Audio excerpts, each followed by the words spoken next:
but we got the iridescent moon's marrow and restored Columbina's strength. And that's all that matters. In other words, mission accomplished. Paimon wonders how everyone else is doing.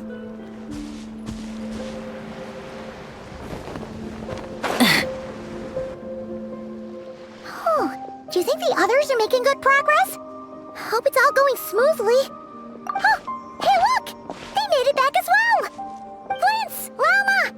How did it all go? All is well, thank you. Nefer and Yehoda had to stay at the curatorium to wrap things up, so they won't be joining us for now. I ran into Miss Nefa and Miss Aino on the way back.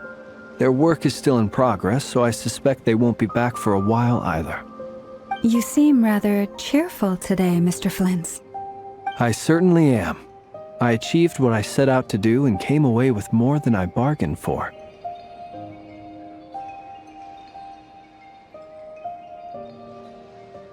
Fighting alone can get quite tedious, but I had the good fortune to run into a pair of brave young warriors. We meet again. How have you been? Albedo! What are you doing here?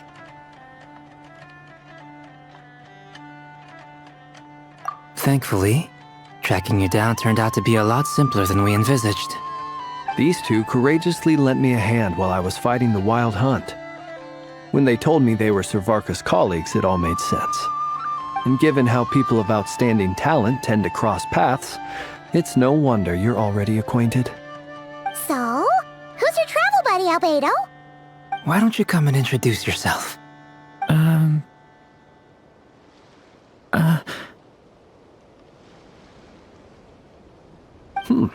A gentleman of few words, I see, and a rather stern countenance. I presumed you were acquainted with him. Is that not the case? It's nice to meet you. Again. We've technically met before. Wait a sec! You're Minnie Durin! That's right. It's me. I'm glad to see you again. By the way, he says it's okay if you drop the mini. Yeah, I'm not as mini as I used to be. Interesting, isn't it?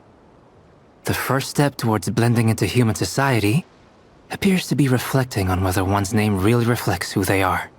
Wow! You look so different! In a good way, of course. It's great to see you looking so healthy. Thank you, Paimon. And although you're as mini as ever, I understand that diminutives don't always convey endearment. I'll be sure to simply call you Paimon, as a sign of my great respect for you. Wow! You're such a smooth talker now. Paimon could get used to this. From now on, you may refer to her as your esteemed guide, Paimon. Personally, I think our little Paimon is the perfect size.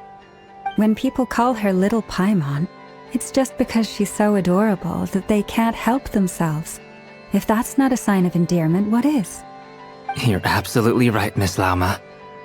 My brother still has a long road ahead of him when it comes to understanding human relationships. Anyway, speaking of long journeys, didn't Columbina, leave with you? How come she isn't back yet? She's been catching up with old friends. Wouldn't be surprised if she stopped for a cup of tea or 10 on the way back. Uh-oh. People are talking about me. Hope it's nothing negative.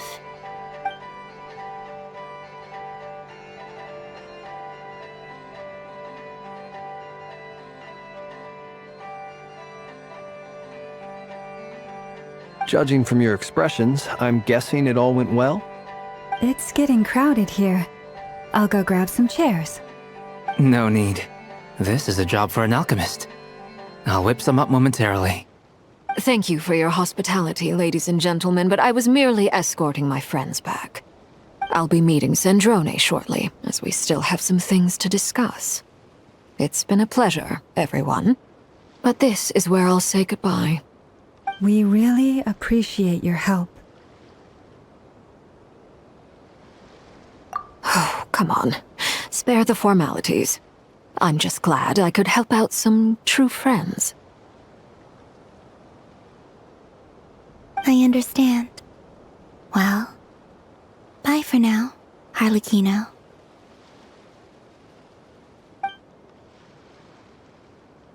Oh, this place is hopping. It's probably a good thing one of us left. Otherwise, we might not fit all these people in.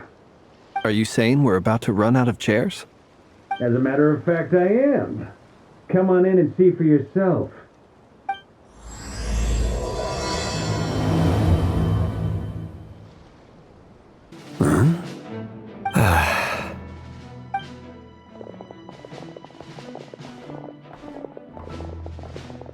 I overheard your little chit-chat outside, by the way. With Miss Columbina's colleague gone, we should be back to the original crew plus the other colleagues I brought in. Though, it looks like we have another new face. Someone else managed to rope in a colleague too?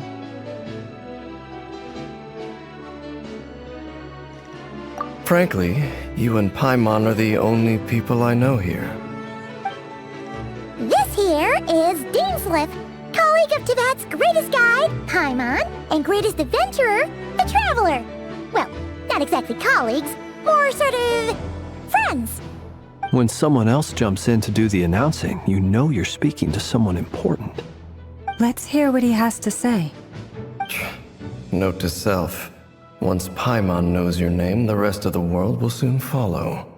When he comes looking for us, it's usually something important. Paimon's guessing you've heard about the Wild Hunt, then. From the looks of it, you're about to hold a meeting. If I were to say that the Wild Hunt is our mutual enemy, would that earn me a seat at the table? As the saying goes, the enemy of my enemy is my friend. Mr. Dainsliff, there's a seat with your name on it. Though, I can't promise the same for everyone else. Hey, Albedo, think you can rustle up a couple more chairs? After all this time apart, Grandmaster Varka's first order is to rustle up a couple more chairs. I've missed this. Is he being sarcastic? Hey, he's your brother. Why are you asking us? I've still got a lot to learn about the nuances of human conversation. Trying to decipher Albedo's way of speaking has been like jumping in at the deep end. Oh, good point. Paimon gets you now. Don't sweat it. There are people who go their whole lives without getting the hang of it. You're ahead of the game already. I wonder what's taking Nefer so long. Perhaps you should go and check in with her.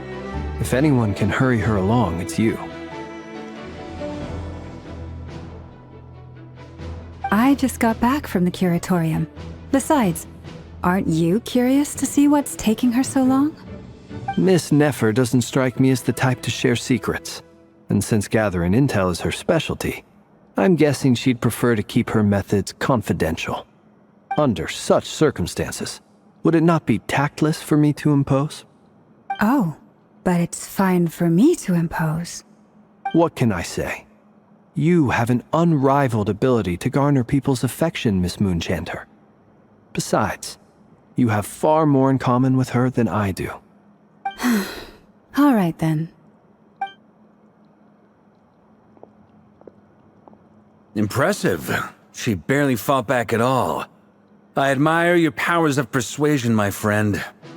As I'm sure Miss Lauma will realize soon enough, the trick in life is to always pitch in with other people's responsibilities so that you can be selective with your own. Another trick is to simply hide in the background. Spoken like a true sage. Anyway, looks like we've got some time to kill before the meeting. Let's take a little breather, folks. And feel free to chat amongst yourselves. We'll get down to business once the other two arrive.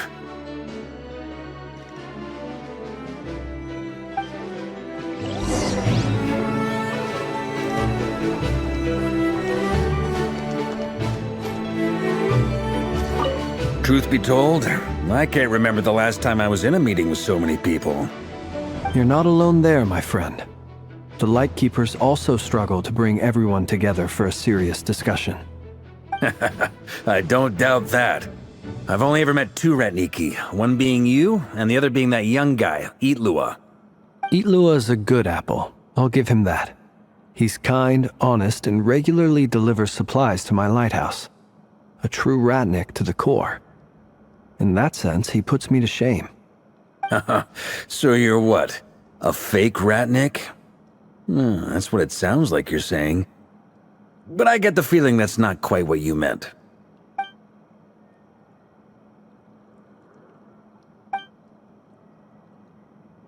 Come on, why the awkward silence? Sorry. I'm not even gonna bother trying to hide it. You've known all along, haven't you, my friend?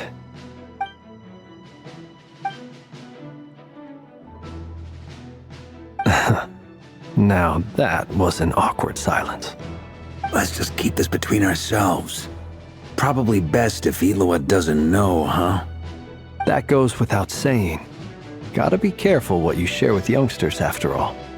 Anyone else in the know? Let me guess. The Traveler and Paimon? It's dangerous being too sharp for one's own good, you know.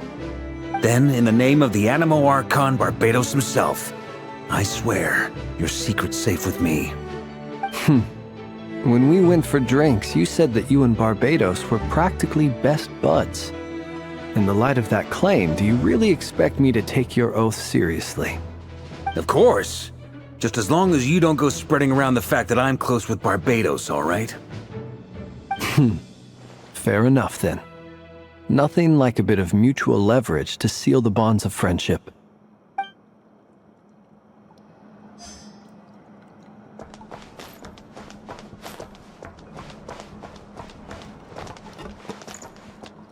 Is there something you'd like to say to me? Yeah! For starters, why'd you just show up here without even giving us a heads up? If you think back to our previous interactions, you may recall that that's hardly out of character for me. You do have a point there.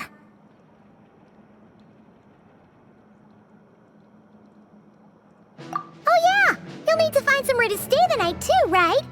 Want to tag along with us? You never know. We might get a group discount. Sure, let's do that. Great! Paimon will handle it! And in return, we can get Dainslift to be our very own personal bodyguard. If that's what you had in mind, you should have said so sooner. I'd be happy to help. Oh, okay then. Paimon was only kidding, but good to know. Anyway, since we're all here together, we might as well watch each other's backs. That's just what friends do, right? Indeed. Thank you.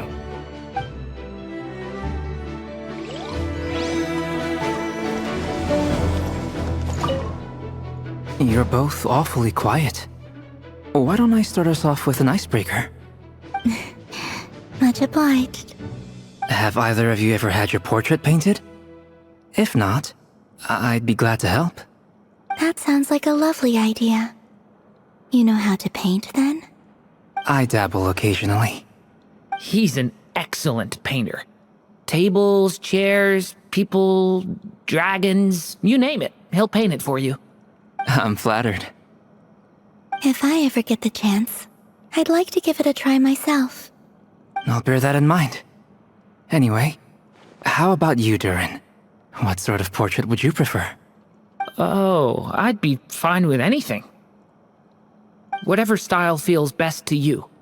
Very well. Then I'll play it by ear. You can replicate any style I want? I can try. If you show me a sample, I'll do my best to match it. Thank you. In that case, I'll dig up some reference material for you.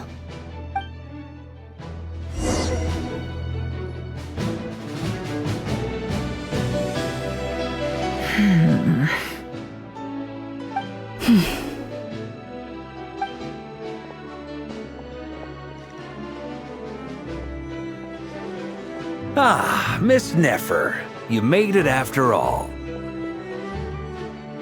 But what about Yehoda? I'm here to give you an update on how things are going on our end. Once this is over, I'll be heading straight back to continue my work. I left Yehuda back at the curatorium to watch over things while I'm gone. Huh. So much for just this once.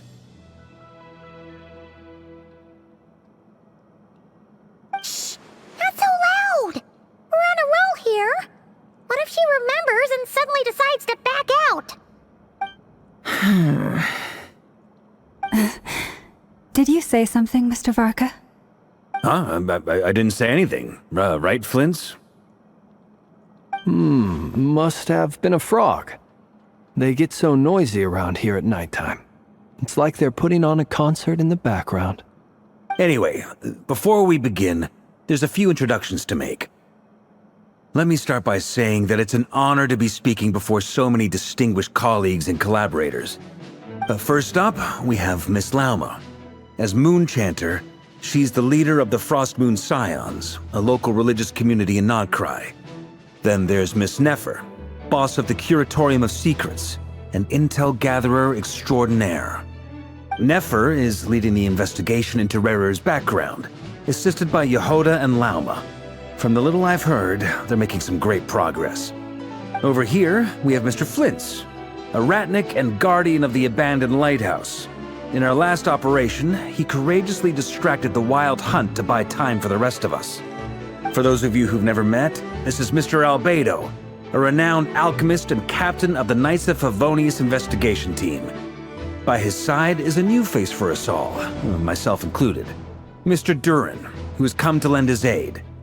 Next up, we have the Moon Maiden and former Fatui Harbinger, Miss Columbina. Then we have the Traveler, who's earned more titles than I could possibly hope to list out, so I'll spare you the rundown. And Paimon, the ultimate travel companion and quite possibly the best guide in all of Tevat. Wow! That's a lot of people! Great turnout! Miss Nefer, it looks like you might have another job coming your way, so, congratulations on the booming business, I guess. You think I haven't got enough on my hands as it is? Who's looking for me now? That would be me, Miss Nefer. I have a commission for you. And you are? Who I am doesn't matter right now. What does matter is that I'd like you to gather more intelligence about the Recher of Solnari. Well, it's not as if we never take on anonymous commissions, but in your case, I'll have to decline. I'm gonna take a wild guess and say your job's probably more hassle than it's worth. Something about you seems like bad news. It's my eyes, isn't it? Conrian, I assume. And what's with the mask? Are you trying to hide your identity?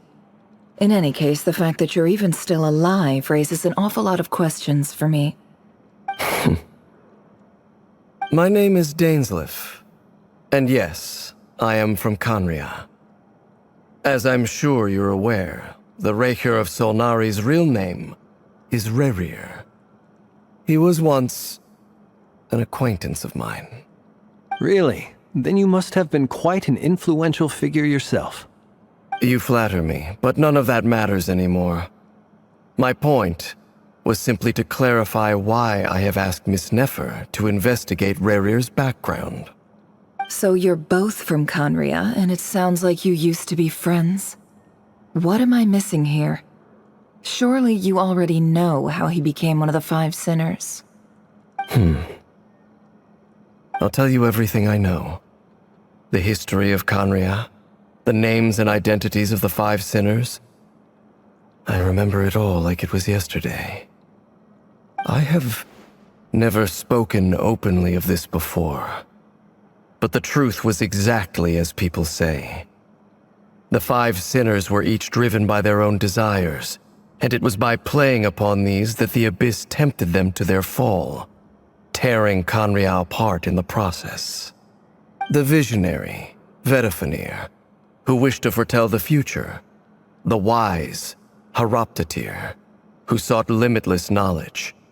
Gold, Rhindaughter, who desired to create life. The foul, Surtologi, who pursued supreme strength. And last, but not least, Raker of Solnari, Rerir, Ravager of the Moon. Of the 5, Rerir is the only one who remains a mystery to me. He never harbored grand ambitions, so what changed in the space of a single night? How did he come to fall like the others? In other words, you're saying that his change came as a shock to you, and you have no idea what actually happened? That's right. You mentioned how the Abyss tempted them, which led to their fall. But what did that look like in practice? And what other context can you give me about the events of that time? The more detail you can give me, the better. Strangely, now that it comes to it, I hardly know where to begin. The fateful night took place during the era of the Eclipse Dynasty. One day, my elder brother, the visionary, Vedifenir, was summoned to the palace by the Vinster King, only for the king to gouge out his eyes and cast him into the dungeons. When I came to hear of this, my fury knew no bounds. I gathered together every ally I thought I had, and together, we set a night to storm the palace and free Ved. Centuries on, the memories of that night still haunt me, like a never-ending nightmare. We broke through the palace gates, just like we had planned, each striking towards our separate targets. But then, I was betrayed. Even Vedifenir, the very person I had come to rescue, abandoned me and partook of the Abyss's power. So, it's personal after all. Then tell me, Mr. Dainsleif, what price are you willing to pay? You, of all people, must know that nothing comes for free. I cannot say what price would be worthy of such a commission. But know this. Rerir was not always a madman. Believe it or not, there was a time when he was just an ordinary man, working for the Conrian Intelligence Service. Uncovering the truth of Rerir's past is the only way to unravel this mystery. But before you decide if you will accept my commission, I will tell you more about him. Enough, I hope, to help you plan your next move. Sounds pretty good to me. Feels like we just flagged down a random passerby, only to discover he's actually a master strategist who has a score to settle with our enemy.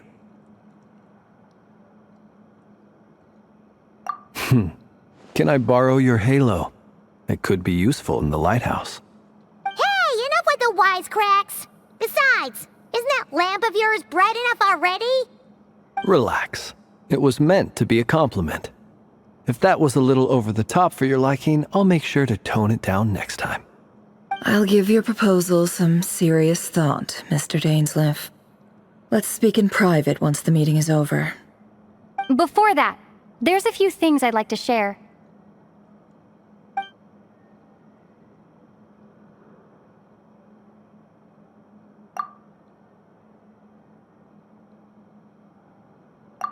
Now that we've united the hearts of the 3 moons, your power should be greatly enhanced. But it seems like that hasn't happened yet? I believe it will take a little longer. You've done so much for me, so I want to be completely honest with you all.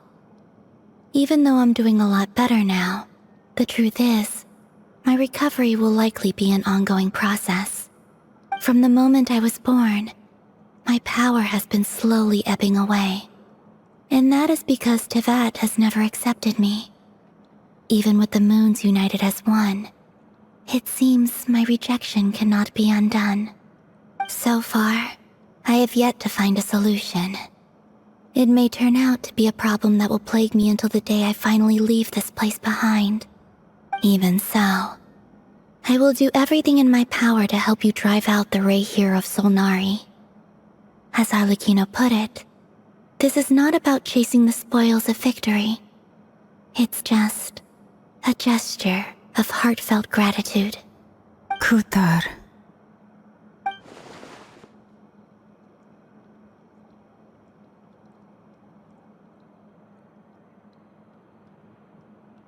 Defeating the Rahier of Solnari will be no easy task. While my strength slowly recovers, we'll also need to gather more intel. Naturally. We should take all the help we can get if we hope to defeat him. We've considered several viable plans now, but our choice hinges on the answers to a few key questions. Is it even possible to kill Rahier? What experiences shaped the person or monster he became? And what's he really after?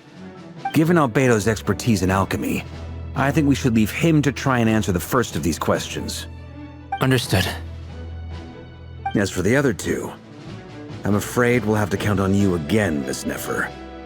Believe me when I say it's not my wish to burden you. But right now, relying on your skills is our only option. So you're placing all your hopes on me, huh? We can't thank you enough for agreeing to help us. Honestly, I can hardly believe how lucky we are. You sure have a talent for changing your tune, Miss Moonchanter. Timid like Yehoda one moment, then flinches insincere flattery the next. Ladies, please. I must object to your portrayal of me. That's all. Feel free to keep bickering. Just pretend I'm not here. I almost don't want to leave this room. I'm curious to see how this plays out. I have faith in you, Miss Nefer. Something tells me you'll stand by us until the very end. Oh? And what makes you so sure of that? What if I suddenly decide that my compensation is insufficient? This isn't about the money. I can sense that you've got a deep-seated distaste for Rahier. And knowing you, that alone is motive enough. Look at them getting along so well. Like two peas in a pod. And I'm the one they accuse of insincere flattery. There is no justice. Miss Lauma, you have to understand something. Unlike you, I don't actually enjoy having everyone's hopes on my shoulders. Is that right? Well, maybe the fact that I'm willing to put my hopes in other people says more about me than you. But the fact is, I also trust you. And that's because I know that you're someone we can count on. Anyway, we've got our plan, so let's get moving. Mr. Dainsleif, let's talk. And Traveler, once we're finished, if you've nothing else planned, I'd like you to come with me.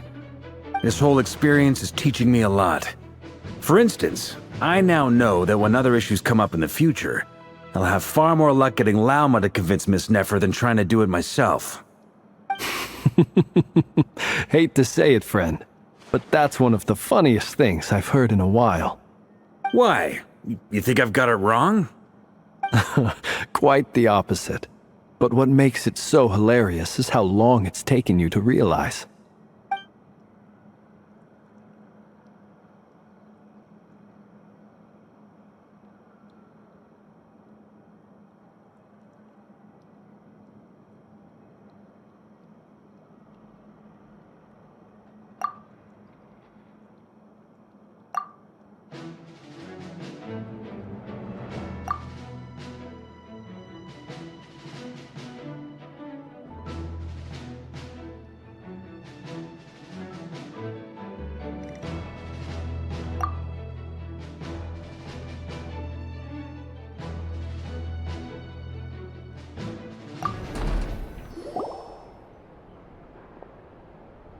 Thank you for waiting. It's okay. We actually used the time to help Dainsleif get a room at the hotel. That's very considerate of you. Now, I trust you share my curiosity about Rahier's past, and you seem fairly familiar with Mr. Dainsleif already. We spoke at some length after the meeting. He was the one who suggested I should invite you to join this operation. He feels confident that these secrets will be safe with you. Dane has a lot of faith in us, that's for sure. Likewise. I appreciate that you got right on board without interrogating me about why I invited you. It shows that you trust me to explain everything in due course. That's because we know what you're capable of. We appreciate you too, Nefer. You might have been forced to help in the beginning, but this time, it was your choice. That's one way to put it. Another is this, that once a decision's been made, it's set in stone. After that, my only goal is to see it through. Alright, so here's how it is. I'm going to access Rarier's thoughts again using my confidential method. Now, I'm sure you've seen things like this before on your travels, so you're surely well aware of how dangerous it can be. The reason I've gathered you all here is to ensure my safety during the proceedings. I plan for us to enter the fragment of his consciousness together, and once inside, I will focus on searching for information. Think of this as a diving expedition into someone's brain. If I'm the diver, you are my safety equipment, tasked with keeping me alive while I'm under the surface. Once the ceremony begins, we will all be spying on privileged information. But in the interests of safety, you must remain absolutely silent at all times. We will discuss our observations after the ceremony has concluded. Lastly, any individuals of a weaker constitution are advised not to partake in the ceremony. In any case, Paimon has her own job to do, which requires staying in the room but not joining the ceremony.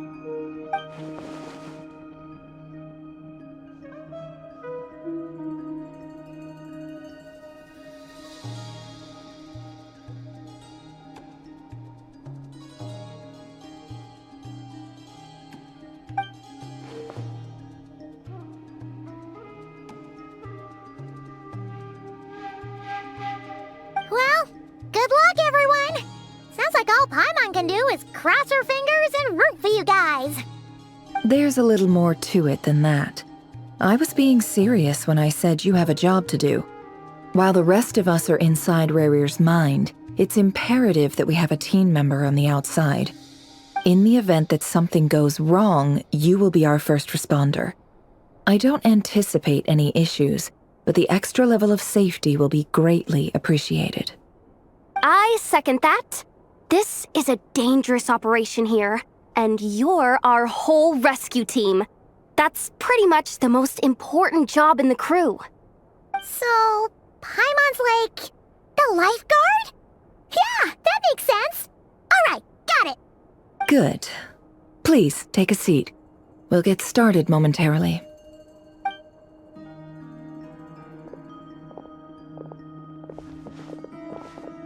So, did Mr. Dainsleif tell you anything else? He told me that he believes Rarier kept some big secrets in his life. He's not sure that they were the cause of his eventual downfall, but he's asked me to uncover what those secrets were all the same. But surely you're not planning to go through with this, no matter the cost. If you think that, you'd be overestimating me. I'm a businesswoman, not a mercenary.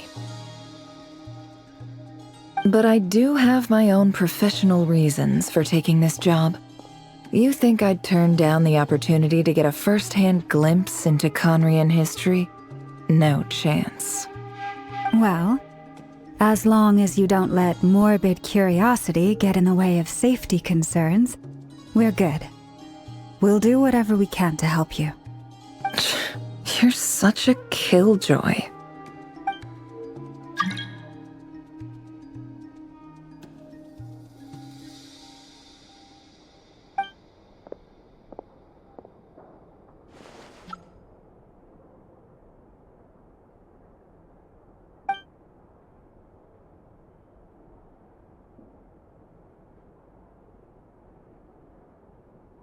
All right, I'm good to go.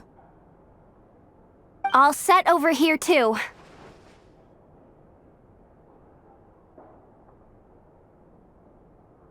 Promise, Paimon, you'll be extra careful.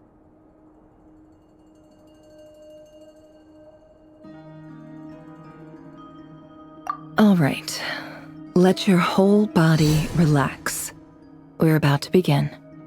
Close your eyes. Phew. Could this be his office? Pretty standard setup. Bookshelves, paperwork, files. According to Dainsliff, Rarier used to be an intelligence operative. Chances are there's plenty of top-secret intel stashed away in this room. Is this where you keep your secrets, Rarier? Can't say I'm not looking forward to this.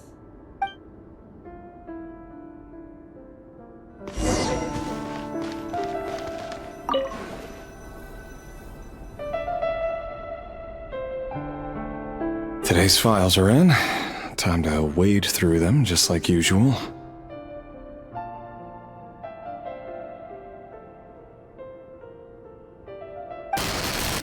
Male, 51. Occupation, cook. Confirmed Crimson Moon descendant. Has maintained frequent contact with other descendants over the past year. Poses a threat to the dynasty. Neutralized on...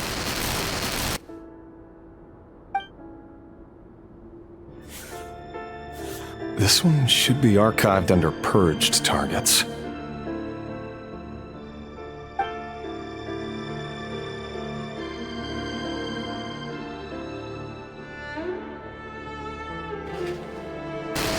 Female, 23.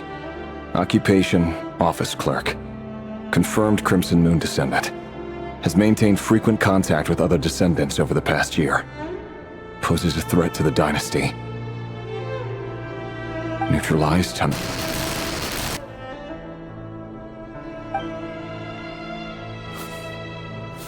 Another one for purged targets. Sounds like she was that other man's daughter. Never mind. What's it got to do with me?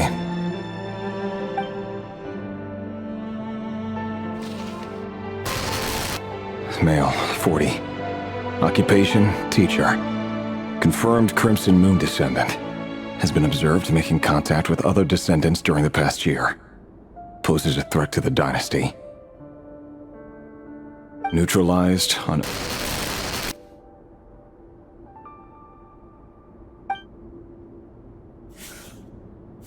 Just another nobody for the archive.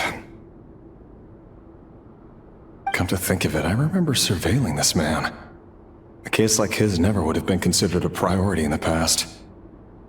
Huh.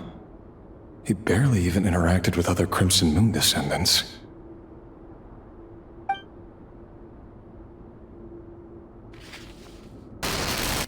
Female, 16. Occupation, none. Orphan and confirmed Crimson Moon descendant. Has been observed making contact with other descendants during the past year. Poses a threat to the dynasty. Neutralized on...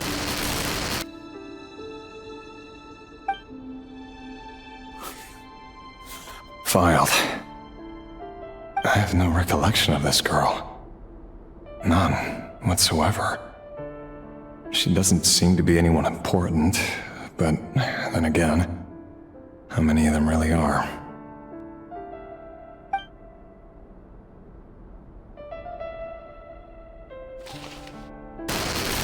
Female, 13. Occupation, none. Orphan and confirmed Crimson Moon descendant. Has been observed making contact with other descendants during the past year. Poses a threat to the dynasty. Neutralized on...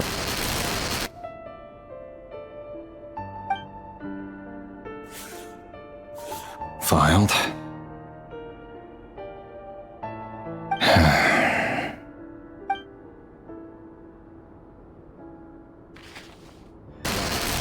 Male, 11. Occupation, none. Orphan and confirmed Crimson Moon descendant. Has not been observed making any contact with other descendants during the past year. Poses a threat to the dynasty. Neutralized on...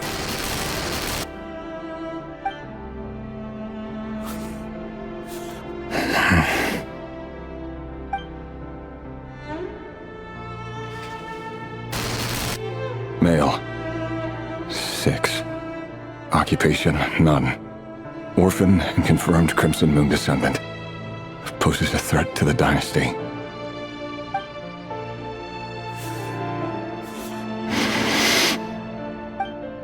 funny, isn't it? Your job is becoming both harder and easier at the same time, depending on how you look at it. Sooner or later, the Crimson Moon descendants will be completely wiped out. But as their numbers dwindle, they become harder and harder to track down. That's not how it is. Fortunately, however, most of the able-bodied adults have already been taken care of. The remaining weaklings will be increasingly easy to deal with. No! No. My job is to ensure the survival of the Eclipse Dynasty. And the only way to do that is by eliminating any and all potential threats. It's a perfectly legitimate line of work. Every single one of my colleagues can attest to my fairness. And if my friends were aware of the facts, I know they'd back me up too. Assuming, of course, that they were aware of all the facts.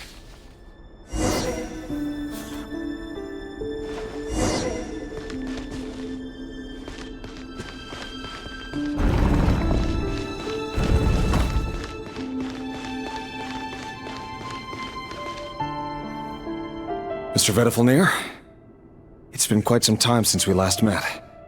Rerir, I trust you're here because you have something important to discuss. Forgive me. I wasn't tuning out, it's just, I noticed you didn't even phrase that as a question. As if you knew I was coming. Tell me, does someone in your position ever feel the need to ask questions at all? It is indeed within my power to foresee certain things. Things like your arrival. I was just thinking. It won't be long before I'll be inviting both you and Dane to my wedding. That isn't a lie, but nor is it a fact as such. It's a wish, isn't it? No fooling a prophet, is there? Ever since that day we met for drinks, I knew it was only a matter of time before you came looking for me. Does it feel good? Knowing how the future will unfold. I'm afraid the notions of good and bad fail to capture the complexity of what such a power entails. Once you've seen what will come to pass, it can be all too easy to succumb to fear and melancholy. Unless, of course, you learn to abandon these feelings.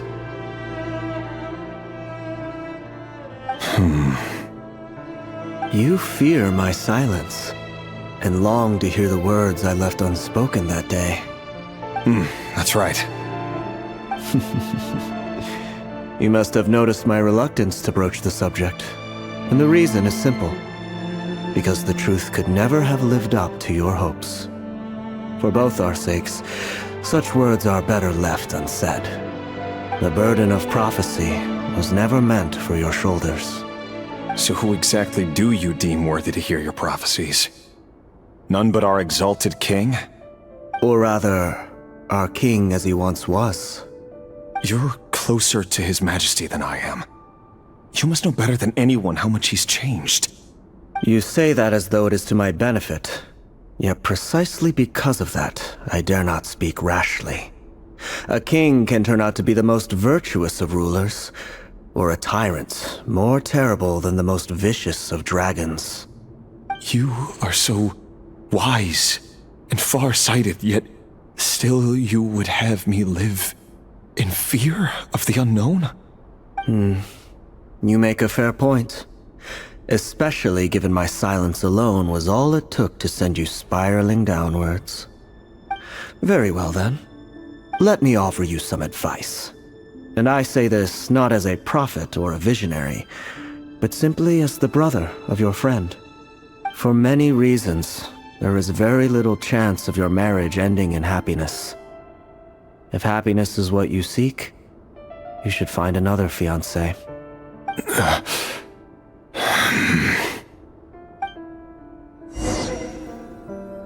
Hold on. There's that same black fog again. Could this memory belong to Thelindis? Guess I'd better tread carefully.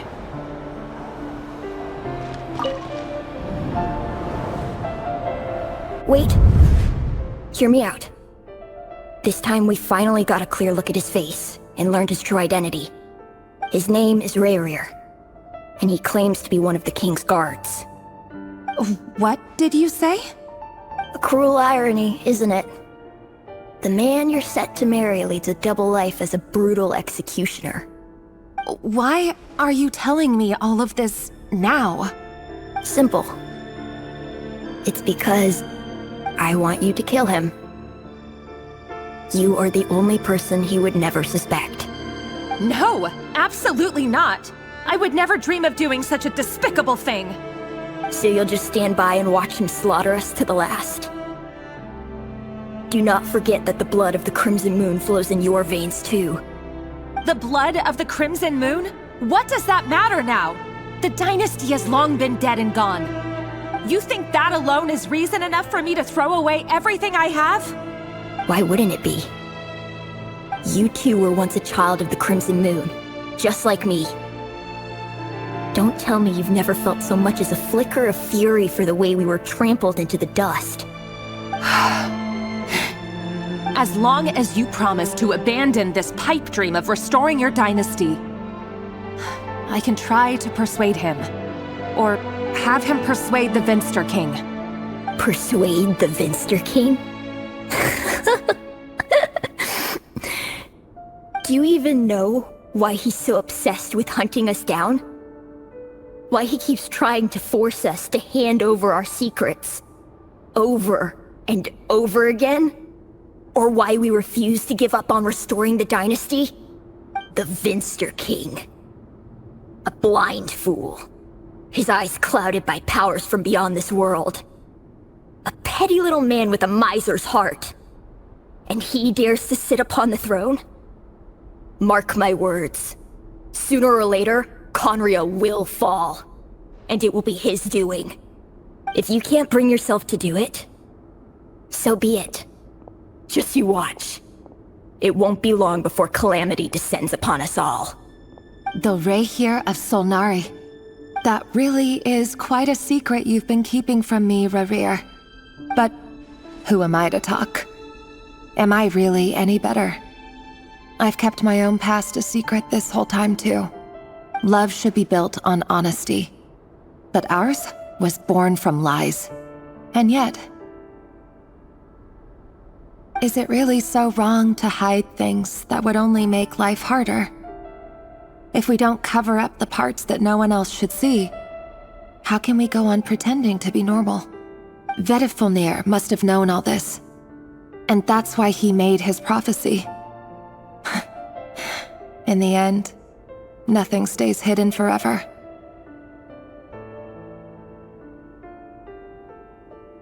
But I won't just sit by and watch this disaster unfold. I'll do everything in my power to protect what I cannot afford to lose, no matter who I have to face.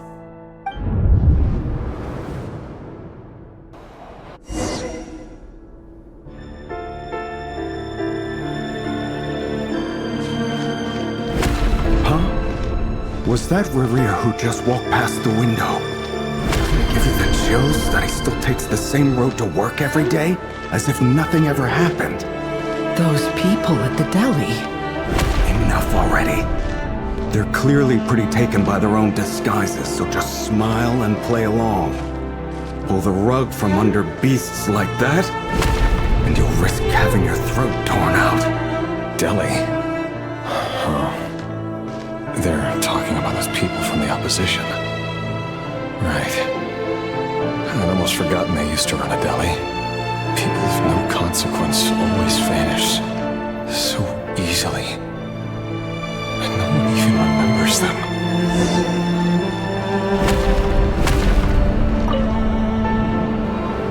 But surely you can see he's not the man he pretends to be! So many have died already, and they say that the king's madness grows with each passing day. We're not going to survive this, are we? But why does it have to be this way? Do we really deserve to die just because of the blood that runs through our veins? Felindis, are you even listening? sorry, Freether. My mind was off wandering. I heard you, though. You're talking about what Rerir said. He's just following the king's orders. He's a secret agent, and it's his job to hunt down rebels and dissidents. By the time you first met him, he'd already taken lives. Maybe he was using you from the very beginning. No. Rerir has no idea I have anything to do with the Crimson Moon. My family are only distant relatives of the main lineage, and besides, my eyes are perfectly ordinary. Truth be told, apart from my teacher, pretty much no one knows I have any connection to any of it. It's been a long time since my family severed ties. But as Orlog said, who could possibly talk sense into that raving lunatic of a king? No one. I'll work something out. Trust me, I'm with you all. But for now, you need to keep yourselves hidden. Don't let anyone find you, anyone at all. Don't forget that Rerir is an Eclipse operative. You need to be extra careful when he's around. And when I am too. For now, don't come looking for me. And if anything happens to me, just act like we've never met. If even you can't escape this, what hope do the rest of us have? But after all this time together, surely he wouldn't lay a hand on you. I won't speak in his defense, nor can I give you a clear answer to that question. But I'll do everything I can to put an end to this. Here, hold on to this. If an opportunity to escape presents itself, take it. You'll be glad you took some spare change. You call that change? But what about you? I've got a job, and there's still money coming in. But you can't go anywhere right now. Please think about yourself for once.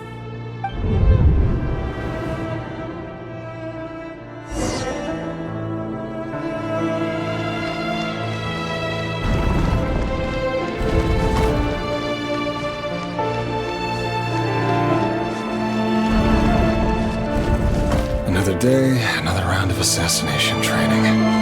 Training ground is just beyond this hidden passageway. When you kill a person, doesn't it bother you when you end up covered in their blood? Why would it? Aren't we all just walking blood bags? But not everyone was accustomed to hunting down others like prey. You've been a hunter for so long now, you seem to have forgotten that most people don't just go around killing one another. Leave me alone.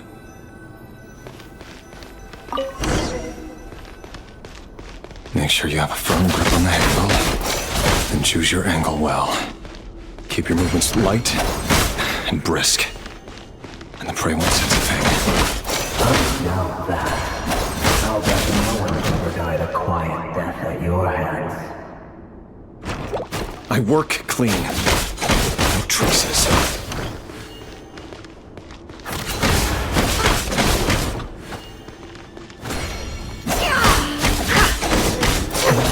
Make it open and above board, though. The king just happens to need you right now. What if someday he doesn't? That won't happen. He's changed. Ever since you fell under the spell of that power. In the beginning, he only had to take out a handful of the distance. But now... The ones I've dealt with have always been guilty. And I've carried out my work flawlessly.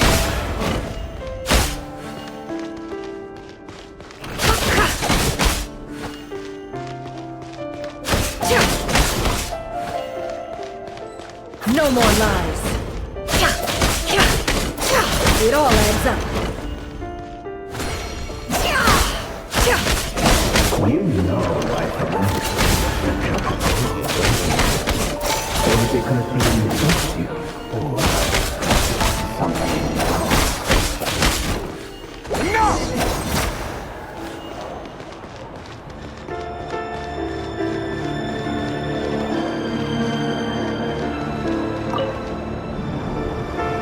Delindis, do you still remember Orlog? Orlog. The boy who was pretending to sell flowers. You spoke for quite a while, didn't you? Yes, we did. What about him? He was arrested 2 days ago. Chances are he's already dead. He...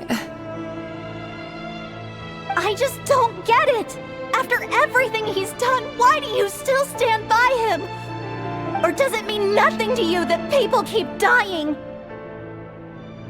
No, that's not... Just hear me out. I need to go now, Thelindis. They're looking for us. You take care too. If you ever need a place to hide, come find us.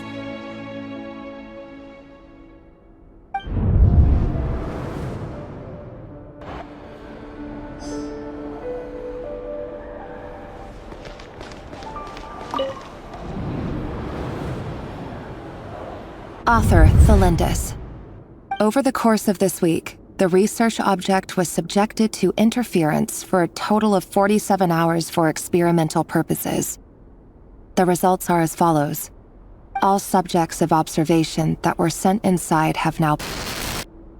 The situation within is proving more problematic than anticipated. No progress whatsoever. What now? Won't you give me even a glimmer of hope? Things are getting worse by the day. I have to find a way or we'll all be in danger.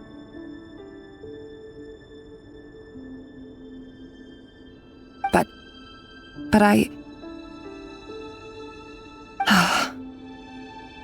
If all this research comes to nothing, what then? Sooner or later it'll be my neck on the line. But could he really bring himself to kill me? No. Surely he wouldn't have the heart.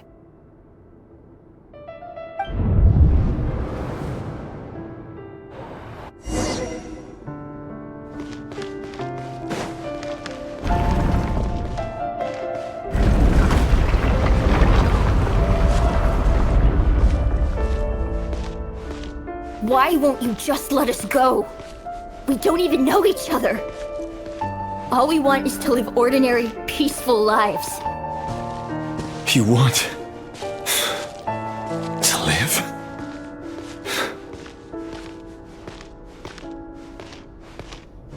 Yes. I just want to go on living. Is that really such an unforgivable crime?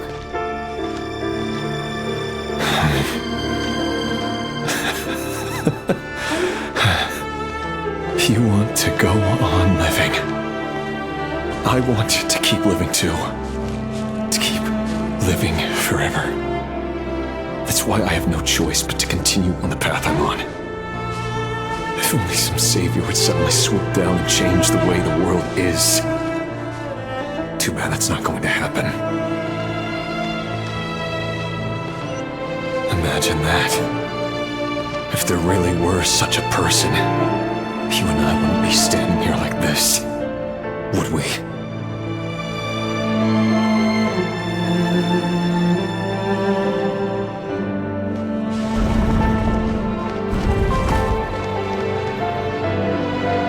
Today's files are in.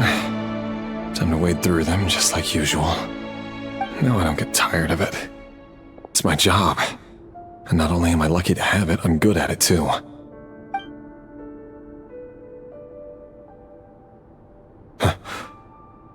Wait. That's... Thelindis? No. No! No! Why? But you bear no mark of the Crimson Moon! How could you possibly have anything to do with them? It cannot be! A diluted bloodline. Carefully concealed. I see it now. You've been living in the shadows just like me. What a fool I've been. Numbing myself with talk of justice. Even imagining my friends would back me up. But in the end, Irminsul. Finster King! How far are you going to take this? From the direct bloodline to secondary offshoots? And then what? Today it's the descendants of the Crimson Moon. Who will it be tomorrow? Will you not rest until everyone down here is dead? No.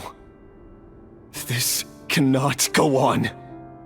This is where it ends.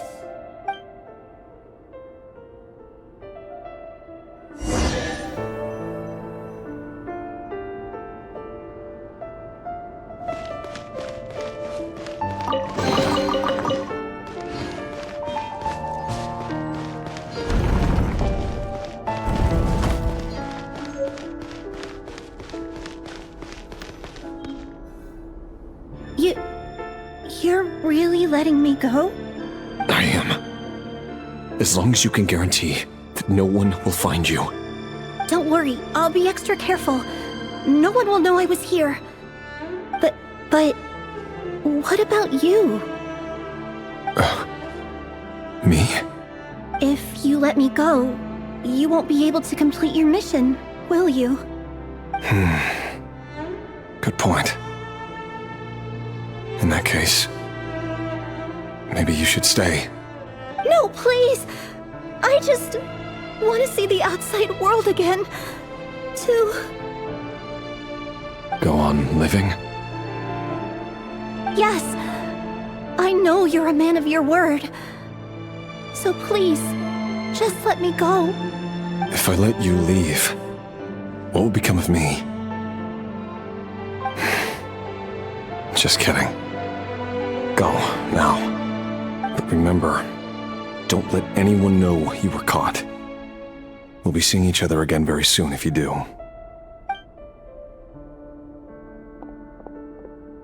Even shadows in the dark must live by a code.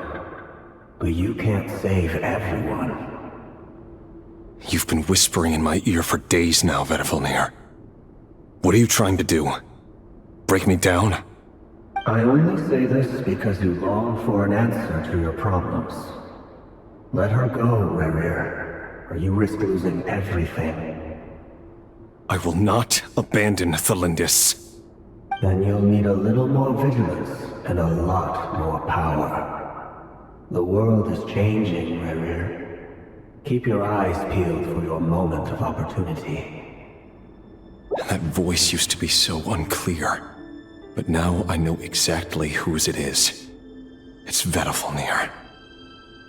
He won't tell me how to actually resolve any of this, but he keeps trying to manipulate me like a puppet. What's his game here? Tell me then. What will this moment of opportunity look like? And no answer. He's like a ghost. Always disturbing me when I'm on edge, but never answering when I need him most. So, the Eclipse Dynasty was purging, well, massacring the descendants of the Crimson Moon.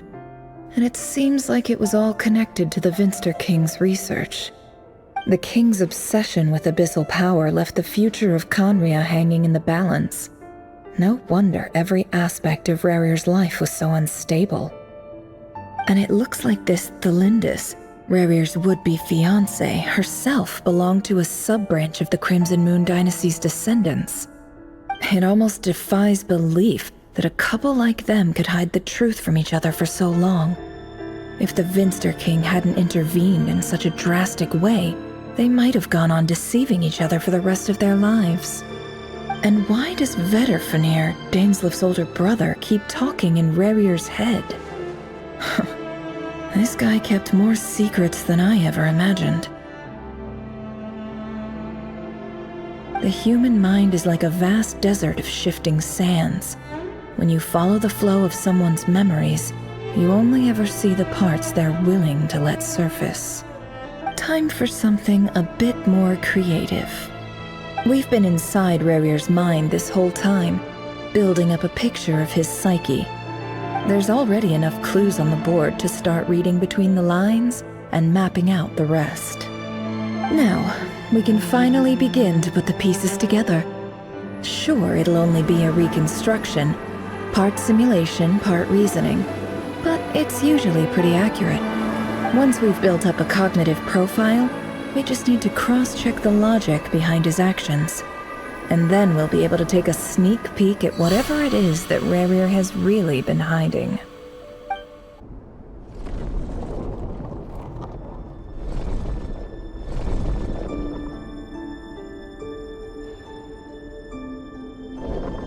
Rerir, are you there? Hey, Rerir! Come out, it's urgent! Dane? What's wrong? Quick, come with me. I'll explain everything once we've met up with the others. Okay. I'll come. But the Lindis is still over at the Universitas. I'll need to leave her a note.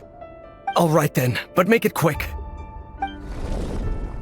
I've never seen Dane so worked up before. Whatever this is, it must be big trouble.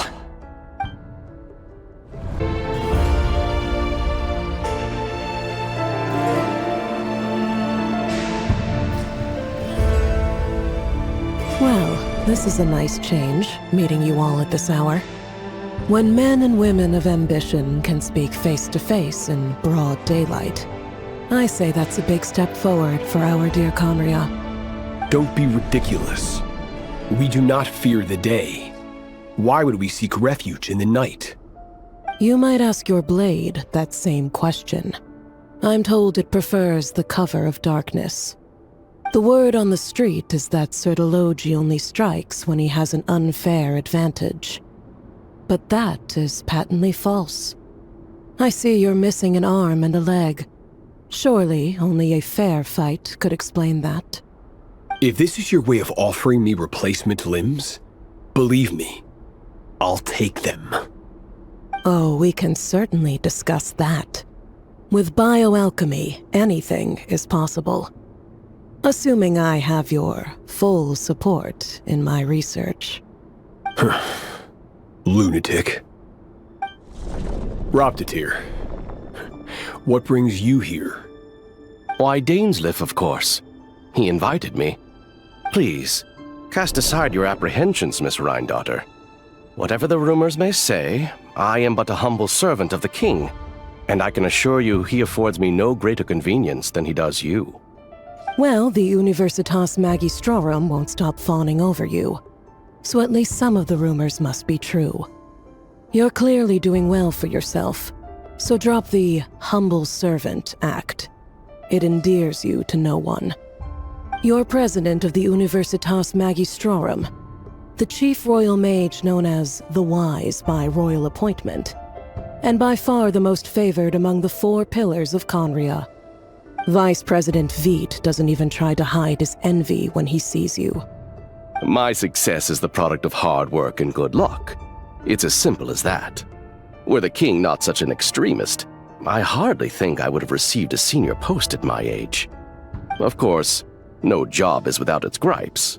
Serving a king like ours can be a challenging task, as I'm sure you can imagine. And as for Efterveit, in missing out on the presidency, he's dodged a mountain of stress. Like everything else in life, it comes with pros and cons. You're all here. I apologize for the short notice, but it was an emergency.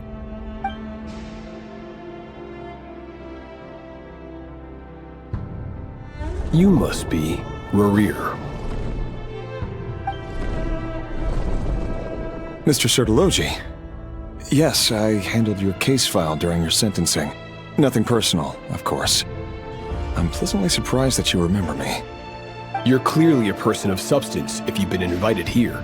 But Dainsleif, you'd better have a very good reason for convening this little gathering. It's my brother, Vedofenir.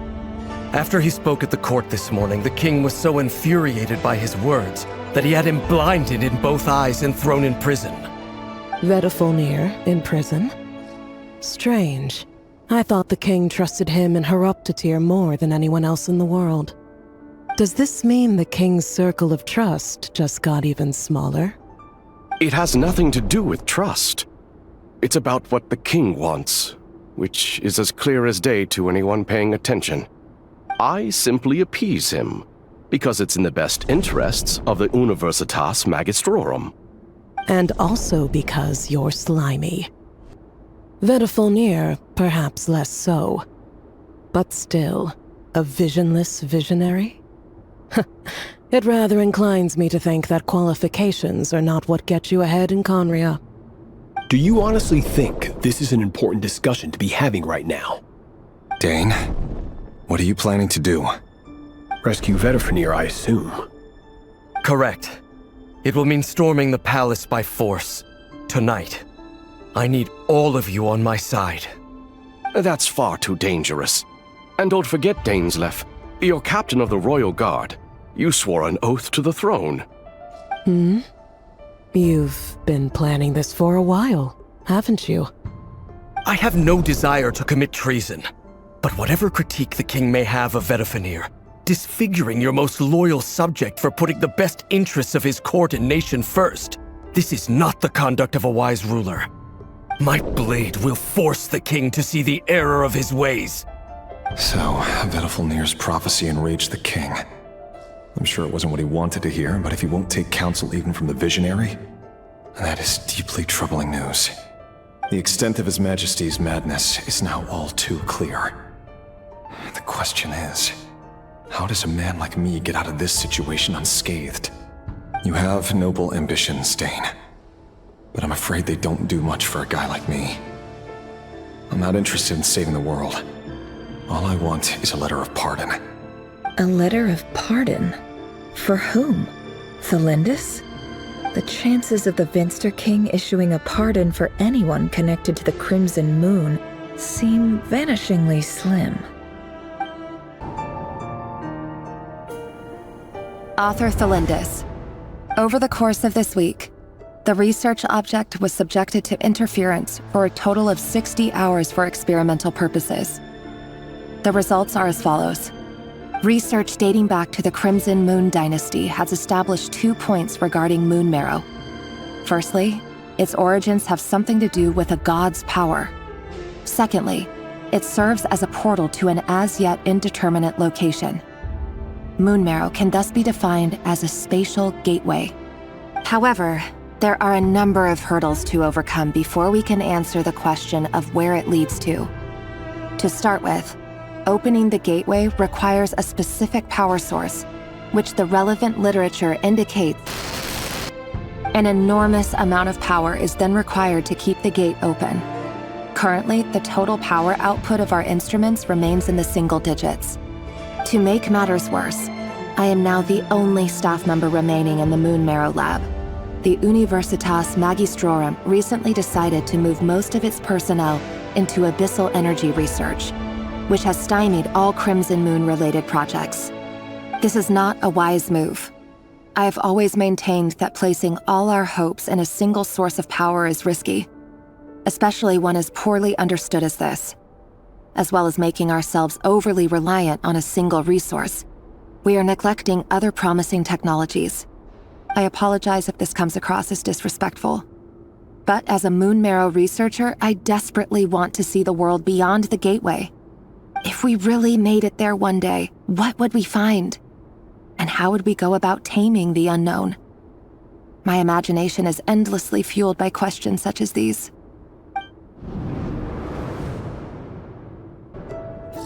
This is for you. I heard you're gonna leave the city with your parents. Thelindis, did you hear about what happened? I've heard nothing.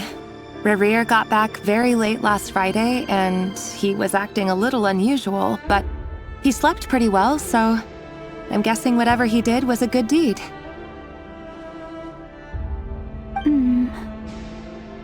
You never saw him, and I don't know what he did. And this conversation never happened. You understand? What if he finds out that you pried into his secrets? Don't be silly. I don't know what secrets he does or doesn't have. All I know is he's just a normal guy who happens to run some errands for the king. Are you scared of him? I don't know. The Rerir I know doesn't match the person you all describe. Logically, I should be scared of him. And yet, I don't want to lose him. But enough about that. You should get going, and be careful with the package I gave you. Keep it secret. Keep it safe. What's in it? A piece of the moon. All you need to know is that as long as you keep it safe, then in the future, everyone will be able to see a red moon. A red moon? You mean our moon? That's right. Our moon. Promise me you'll look after it. I promise, Tholindis. The Crimson Moon bloodline will never die out. Its light, the color of blood, will become like a fire that flows in our veins, no matter how long it takes.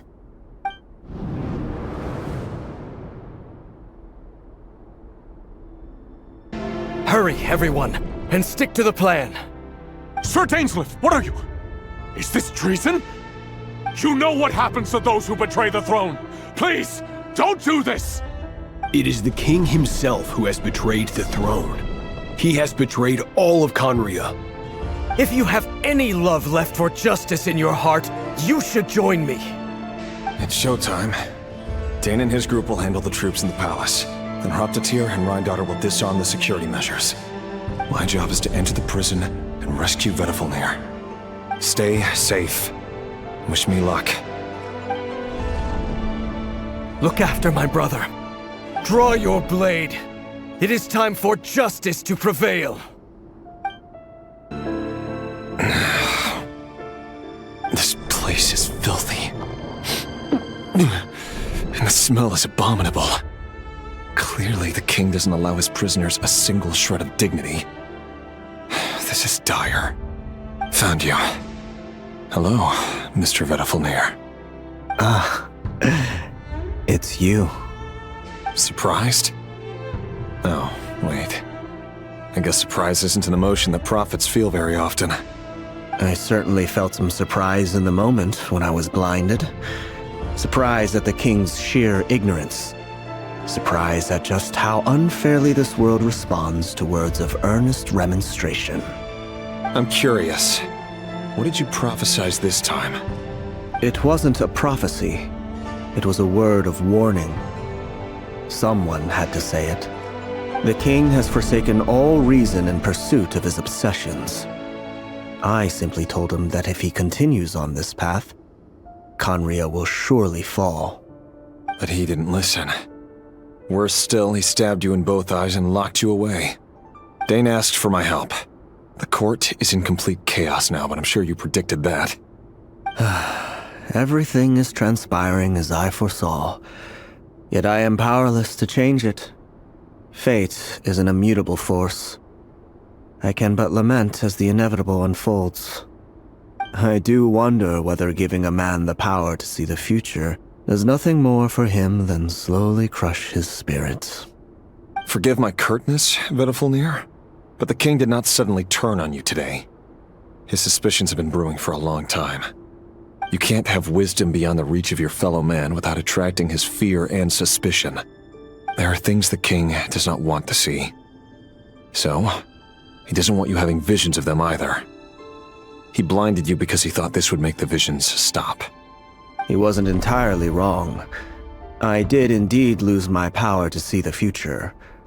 Right up until... Until what? Just now. I believe I saw something new.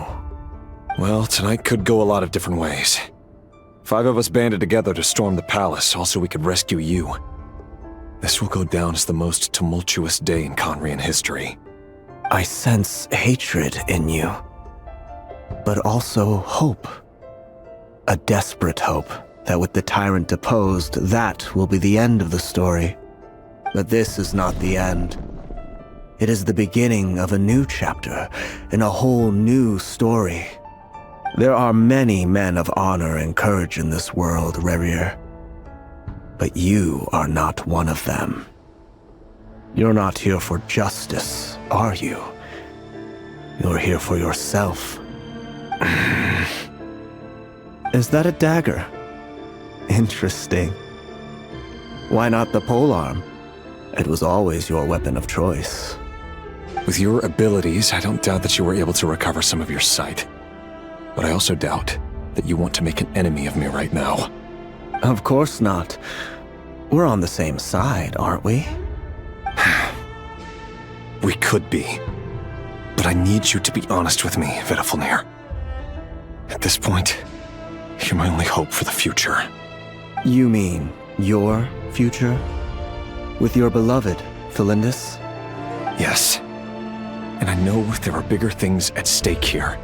A dynasty, a nation, maybe the entire world. But forgive me, I care first and foremost about myself. I can't abandon the one I love to save myself. I just can't do it. But you see a broader picture of the future than I. You see the solutions to the biggest problems of our age. So tell me, what is my solution? What's the answer? In matters of fate, answers are either right or wrong. What will be and what will not. Maybe you are willing to pay a certain price in the pursuit of happiness, but unfortunately, fate does not negotiate. That is the cruelest thing about fate. It is unmoved by your sacrifices. That can't be true.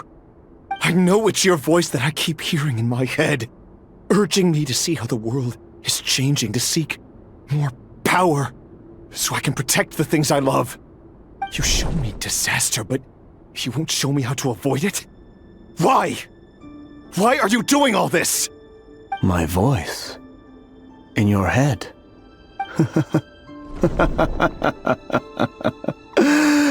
So, you hear it too? The voice that steals your mind, gains your trust, and drives you crazy. It turns out that we are not so different, you and I. Vedafilnir just broke into the strangest smile I've ever seen in my life, as if he'd discovered some monumental secret.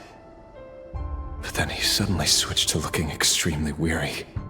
Very well then. My advice to you is as follows. You must persevere. Whatever trials and tribulations you may face, be steadfast in the belief that they are your path to the future. For as long as you live, your story with Thelindis shall not come to an end. That is the only chance you have of fighting back against fate. It is up to you whether you believe my words. Regardless, that is all I will say on the matter. I have no right to intervene any further. I will hold you to your word. Thank you for setting me free. In return, I will tell you one more thing that you cannot afford to ignore. Just then, a strange wave of energy rippled through the city. We had no idea what it could mean. If I were you, I would head to the Universitas Magistrorum. The Universitas? Oh no! I'm sure we'll be seeing each other again very soon, Rerir. Whatever Vedafilnir said, I didn't catch it. I didn't even help him out of the prison. There was no time to lose. The Universitas. That reminds me of a rumor I once heard. Allegedly, the king installed secret mechanisms in the palace and around the city. No one knows where they are or what kind of power they hold. But if they were ever going to activate, it would probably be on a night like tonight. Help! Help! Hold on! Don't let them anywhere near you! Save me! I can't! Ah! That sounded like an explosion. So, the rumor is true? The king really went through with it? What other means does the king have at his disposal? They must run on power from the Abyss. And given it's a major center of Abyss research, anyone over at the Universitas will be in grave danger. I have to hurry! Monsters! At the Universitas Magistrorum? Why now? Oh no! They're coming! It's no use. The table won't hold out much longer. The weapons. Where are the weapons? Of course. All the lab equipment was upgraded after the inspection last week, but the new weapons haven't been allocated yet. I'm done for. Is anyone there? I need help! Ah!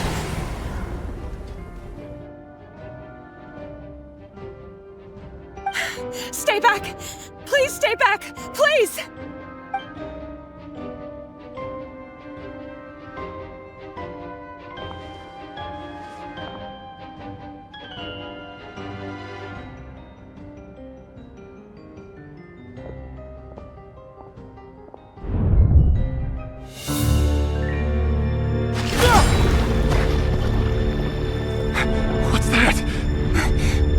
Rear.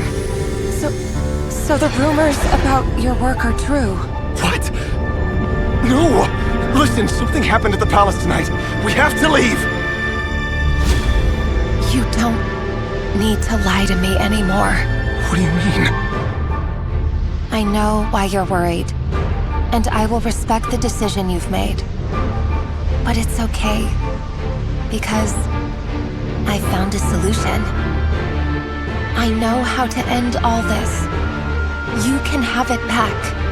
The normal life you so desire. But until then, I'm afraid our wedding will have to wait. This? No, don't do it! Cylinders! Cylinders!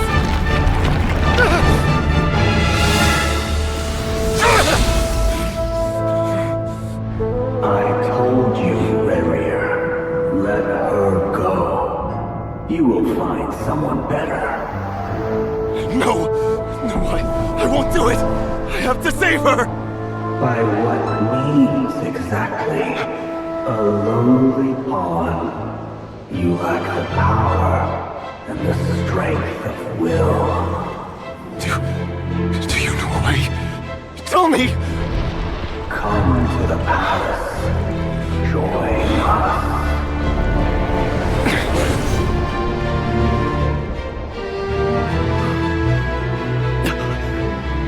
Rerir, thank goodness we... Step forth and take your share. You made it. Not you too.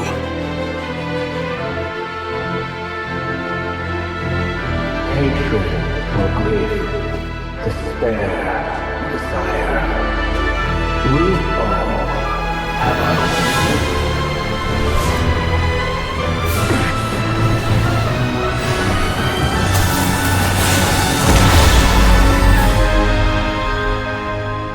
Rerir. Rerir. Celindis? Were you daydreaming?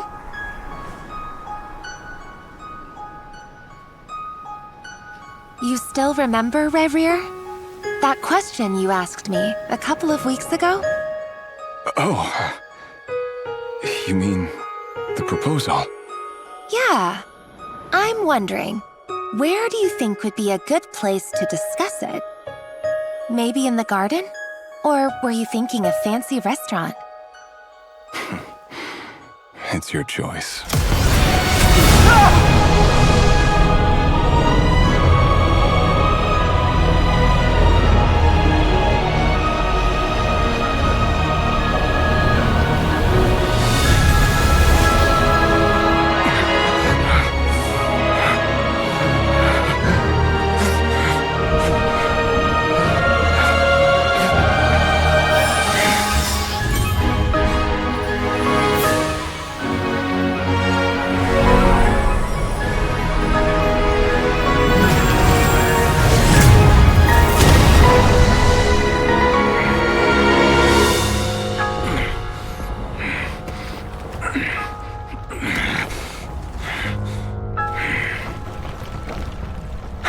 Find you.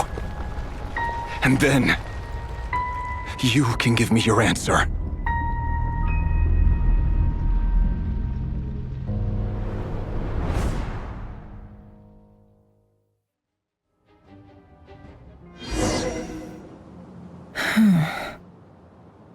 So that's how the Raker of Solnari was born. A monster created by circumstance is a monster all the same. Viewing other people's thoughts for too long can get uncomfortable.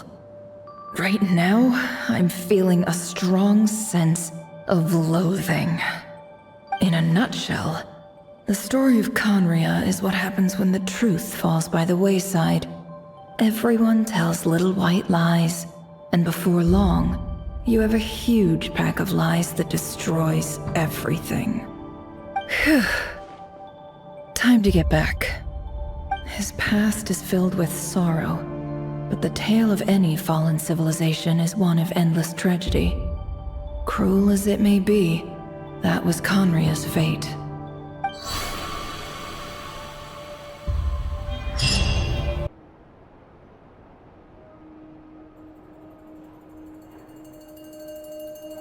Everyone, I'm back. Can I get a standing ovation? Never! How are you holding up? Feeling okay? She's fine. Boss is a pro. Yes, I'm fine. You will have seen the events of Rerir's life through my thoughts. It's now clear that he is just a regular nobody, driven by personal tragedy, as he said himself. I mostly agree.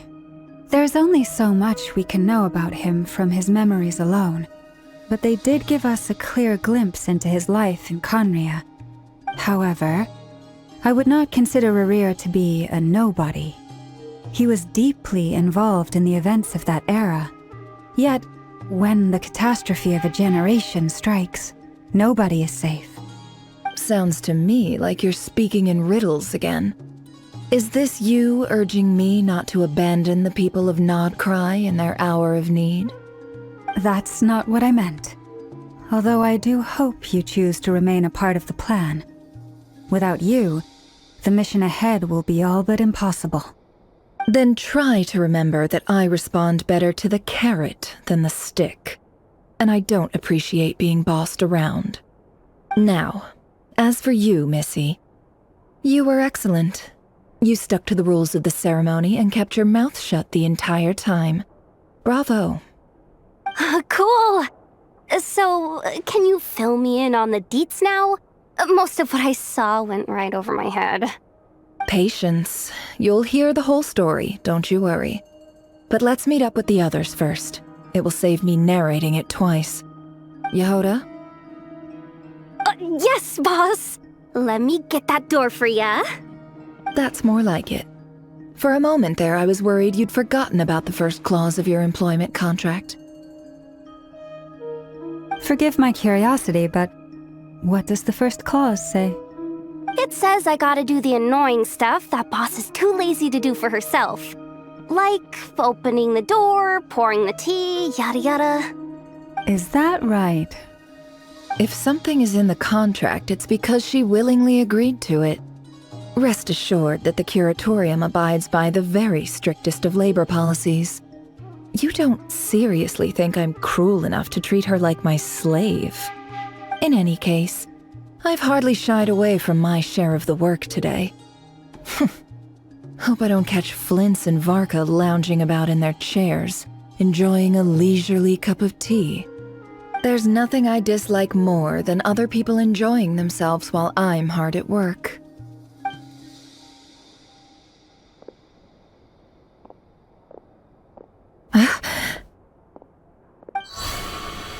Oh no.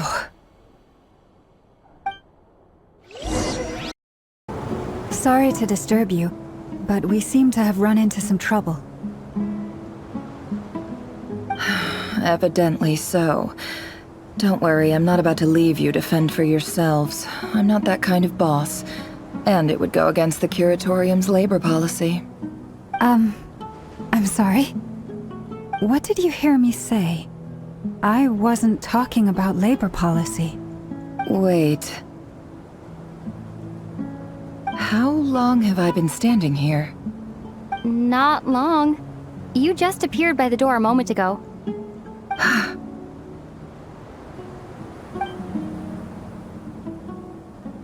Boss, What's wrong? You look like you've seen a ghost. We've been tricked. We never left at all. Somehow I hallucinated that whole scene back inside the office. Hallucinated? But how? How indeed. This place should heed my will alone. All thoughts and actions that occur in here are just a result of pawns moving across the chessboard in a carefully calculated manner. And nobody has access to this chess set but me. So you control everything in here? More or less. But yes, it's a special technique of mine. Has anything like this ever happened before? Only once. It was the first time I used the chess set. Is there any similarity between what happened then and what's happening now? I suppose my thoughts are a little turbulent, which was also the case my first time. Is there anything I can do to help? The first clause of your contract clearly states that I only need your help with things that I'm too lazy to do myself. Meaning, you're not feeling lazy right now? Meaning, this is not something Yehoda can help with. The chess set is a personal treasure that I alone understand. I must be the one to find our way out of here. Boss, it's fine. Really. Let me do something useful. Oh, listen to you. Whatever would I do without you, Yehoda? What? Really? Yes, really. Where would I ever find another employee as obedient and servile as you? God forbid anything ever happens to you. Oh, okay. Well, anyway, I was thinking of fetching some water. There's gotta be a source around here somewhere. I suggest everyone finds someplace comfortable to take a rest. We gotta conserve our energy. Even though all this chess malarkey doesn't exist in a physical sense, mentally speaking, it's all real. And so is our tiredness and fatigue. You don't want to dismiss mental fatigue. Just because it isn't physical doesn't mean it's any less serious. But anyway, I got your backs, so don't worry about a thing. Don't I have the best employees? Jealous much? If we can find a suitable time, I'd love to borrow Yehoda for a day to help out at the Frost Moon Scions. Would you be amenable to that, Boss Nefer? Oh, Lauma. Have I ever told you just how pretty you are? Beauty runs from the tips of your antlers to the depths of your imagination. Time to rally, everyone. Follow me. As we continue our journey, the same rules will apply. That means stay focused and no talking no matter what we encounter. And don't disturb the chess pieces. You have my word that I will get us all out of here.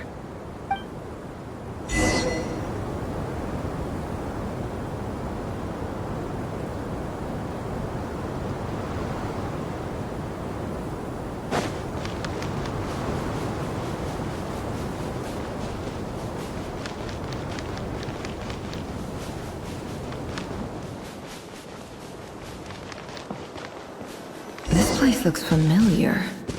That's not a good sign. There's someone up ahead. Time for a little chat. I wasn't expecting visitors at this hour. Wait, is that? Oh, it's him. There you are! Sinue's been looking for you all day. I think he has some news for you. Oh yeah? What were you doing just now, Uncle Retinue? Hiding away some more loose change? I know I saw some Mora. What do you mean, loose change? Oh, come on, I'm too old for this. Just pretend you saw nothing.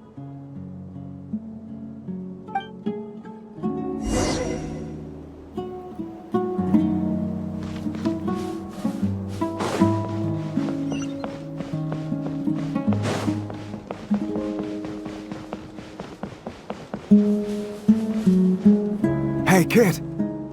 mind telling me what Sinuhe's been up to recently? I'm trying to get in his good books and I need a way in.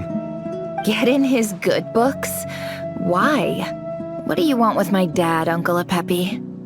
I've written a new song. I was hoping to showcase it at the next festival, but I'll need his approval. A new song, huh? I'd love to stay and listen, but unfortunately, Uncle Retinue says my dad's looking for me. Well, there's plenty of time and I'm not going anywhere. See that pile of stones? I'll be sitting there warming up my vocal cords. Come find me when you're done. Pile of stones. Got it.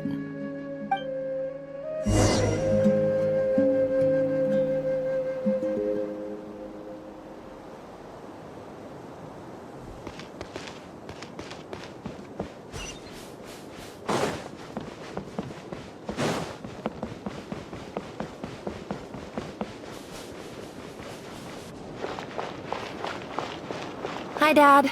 Uncle Retinue said you were looking for me. Ah, there's my little princess. If you'd gotten back just a little sooner, you could have shared the spoils of war with me. Spoils of war? Who were you fighting against, Dad? It was just a figure of speech. The aftermath of a sandstorm is no time to be waging war. I was talking about our war against thirst. I went out to fix our water supply problem, and now I'm back. Which means... We have a well again! That's right. I found a new one and brought back as much water as I could carry. It should last us for a good while.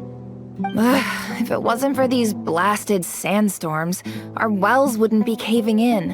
And you wouldn't be spending all your time out searching for new water sources. As the chief of our tribe, I'm supposed to be leading us out of hardship and poverty, onto better things. You know how prosperous our ancestors were. I've told you all the stories. And look at us now, squeezed into these hovels. No one would choose this, if it wasn't for the endless wars over the years. But things are looking up. I started working with some folks from the academia a few months back. They gave me some contacts in return for my assistance in the desert.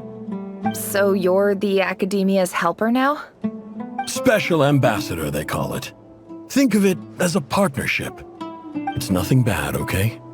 We've been isolated here in the desert for too long. Seeking opportunities elsewhere is the best thing for us, and the fastest way to progress. So, do you get anything good out of being a special ambassador? Of course. My luck's improving all the time. One day, I swear I'm gonna lead us out of this place. We'll find somewhere new. Somewhere better.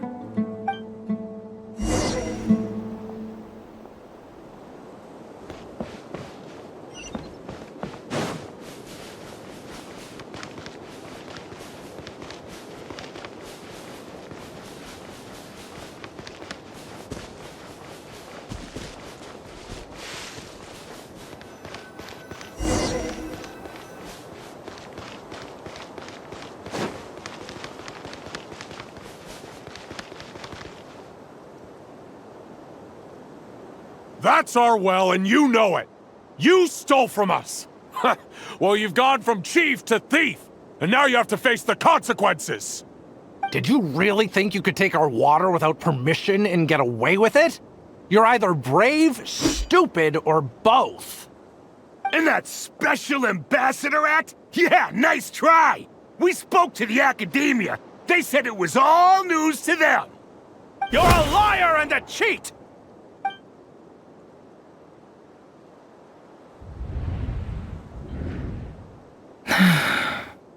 I heard Yehuda gasp, but I don't blame her. Most people are terrified by the sight of blood. Corpses strewn across the ground. The wounds are clearly from scimitars and daggers. The desert dwellers' weapons of choice. There's a handwritten note on the ground. Let's see what it says. Halil, this is Sinuhe, chief of the Shimti tribe. Surely you remember me. I was the one who helped you and your colleagues avoid the quicksand in the desert. This is my second time writing to you. I assume my last letter must have gotten lost in the mail, as I didn't receive a reply. I hope this one makes it to you safely. I'm writing to you because I need some help. That sandstorm the other day completely blocked up our well, forcing me to look for another water source in Iab and Unut territory. It was a matter of survival. Praise the gods. The well of the Iab tribe was intact. It was my last resort. I drew what water I could and left, but not without being spotted. I fear they will retaliate. You told me to write to you if I ever needed help. You said you'd be my ally in the academia. I urgently need you to formally recognize my title of Special Ambassador and send some of your people to assist me for a few days. It's the only way I can convince them that this was the academia's decision and prevent them from retaliating. This is an emergency. Please send help as soon as possible. Looks like this letter never got sent. The writer died a grisly death, and the letter was trampled into the ground. It's badly defaced. Some parts are barely legible. What a ridiculous lie the surviving Shimti tell. Their whole village was butchered over a sip of water. Ah, officer. Welcome. Welcome to our humble village. I thought you would at least have the courtesy to provide some respectable libations. This is the finest wine our village has to offer. I promise.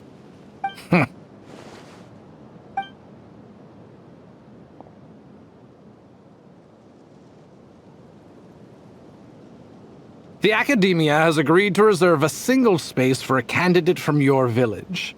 But I remain skeptical of this entire endeavor. I highly doubt anyone in this desert possesses serious academic potential. Please, have faith. If not in us, then in our God. The child we found shows great promise. I beg you, take her away from this place. Give her a chance. Don't let her talent go to waste. I don't recognize her. New arrival? She showed up here a few days ago and we took her in. She's a really bright kid. Please help. I'm begging you. So, where are you from? Nowhere special.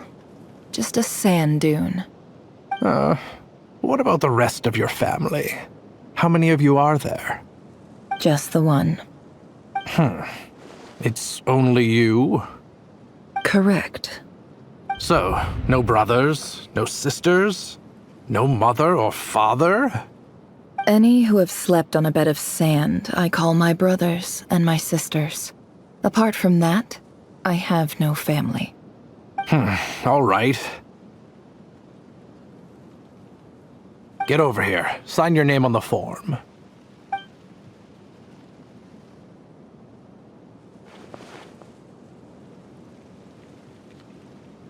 Never? You're rather fair-skinned for a desert dweller.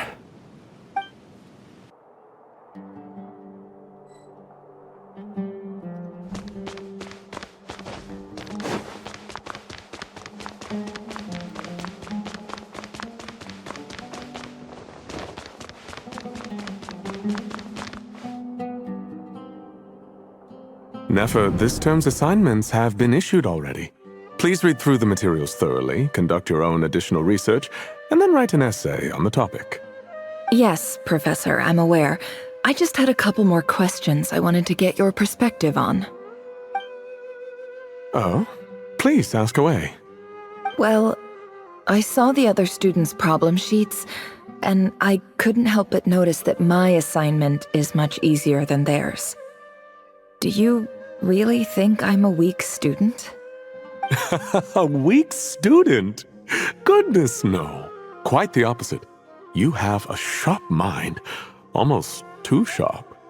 I think what you're saying is, a weak student wouldn't have noticed the discrepancy. And if they did, they certainly wouldn't complain about the lighter workload. You see, sharp as they come. You see things the way they are, and I'm sure you know why they're like that. Because of where I come from. Because I'm different. I'm sorry, Nefer. I don't like it any more than you do. It's just... Anyway, you said you had a couple of questions. What's the other one? I wanted to check. If someone sent me a letter to the academia, where do I go to collect it? Ah, your family wrote to you. Well, as long as they put your name on the envelope, someone should hand it right to you. Not exactly. It's not even a recent letter. I was just curious where the mail would end up if no one collects it. The House of Dana, I expect. I know there's a box for unclaimed mail somewhere in there, probably sitting on a shelf. Whatever you're looking for, that'd be the place to start. Okay, got it. Thank you, Professor. Oh, don't mention it. Honestly, I feel like I failed you. I'm supposed to be your teacher, but I haven't taught you anything. Hey, don't say that. You're a great teacher, and you do your best for all your students. But the rules are the rules. You're not allowed to teach students like me. It's not just the academia either. The whole world bends over backwards for the successful and leaves the losers to suffer and die. Oh, my dear child. Don't tell me you've given up on life already. I haven't. I just think that if you want to make it in this world, you have to find a way to become successful.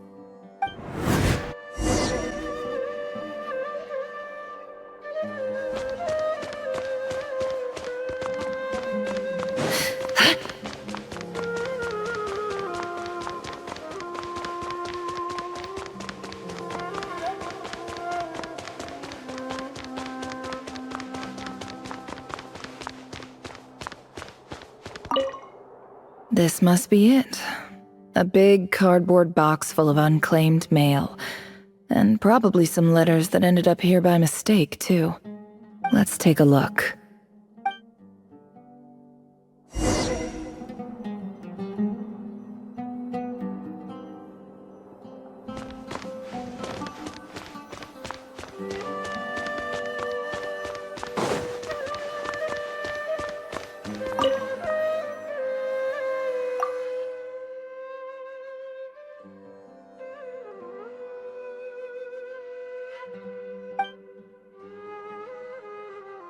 A dilapidation survey from Port Ormos.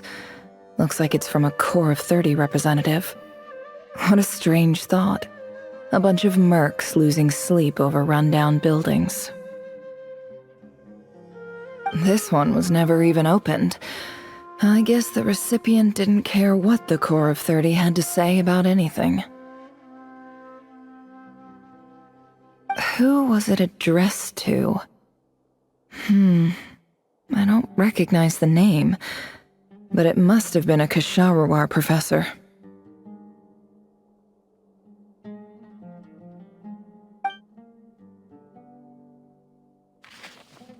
This one is addressed to the Amorta Sage. The title is Changes Observed in Satyavada Life Symptoms. Why do all these letters read like full-blown dissertations?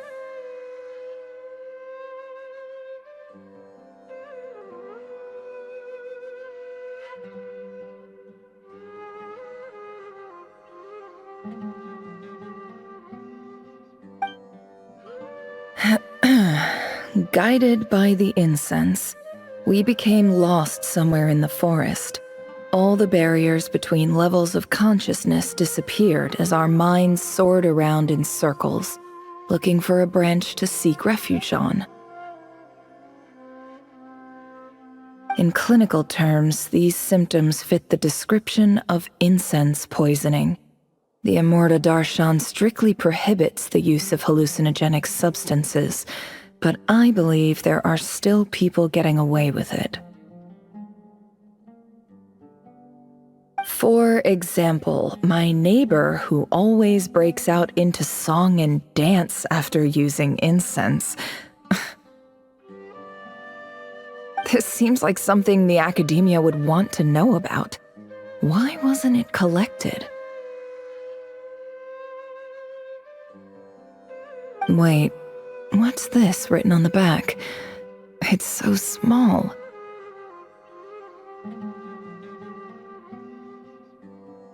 The note says, "The sender authored this letter while under the influence of mushrooms. I would send it back, but no return address was provided. Stamped by the Grand Conservator of the House of Dana."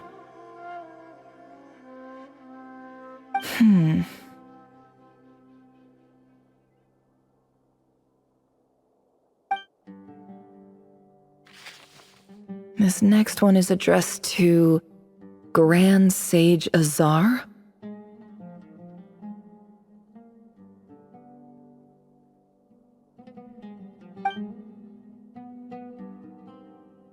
A few words of protest regarding recent changes in Sumeru's educational policy. In recent years, the academia has taken on a small number of students from the desert region, as per the policy to this effect. However, it appears to me that these students have not, in fact, been provided with educational opportunities that are, in any meaningful sense, equal to those enjoyed by their peers. As well as receiving dumbed-down assignments and perfunctory tutoring, they do not even have full access to the Akasha system.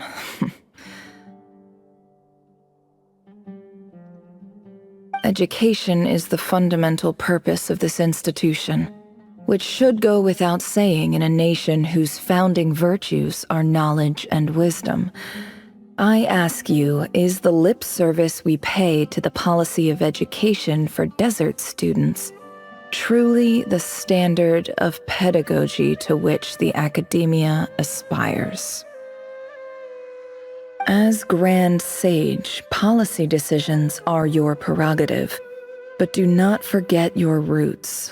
You and I were once students too, as was everyone else in this institution. I do hope you will give some serious attention to this matter. I encourage you to discuss issues like this with myself and others, and listen to some alternative opinions. Great letter. Shame it didn't get to where it needed to go. And the sender is... Sage Cyrus of Spontamod. I didn't realize anyone else even knew how bad students like me have it in this place.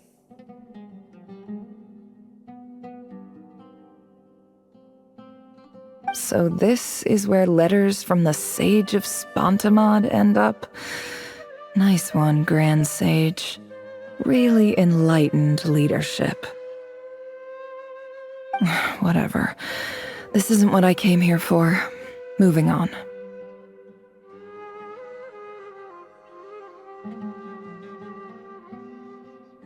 I'm not exactly holding out hope that a letter sent from the desert would even make it here. But if it did, where else would it end up if not in this box? I can't believe how much discarded mail there is. Must have been years since someone last went through it all. And this is just one box. The whole House of Dana is boxes on shelves.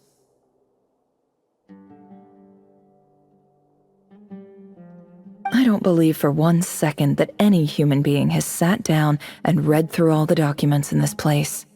Who has that much free time on their hands?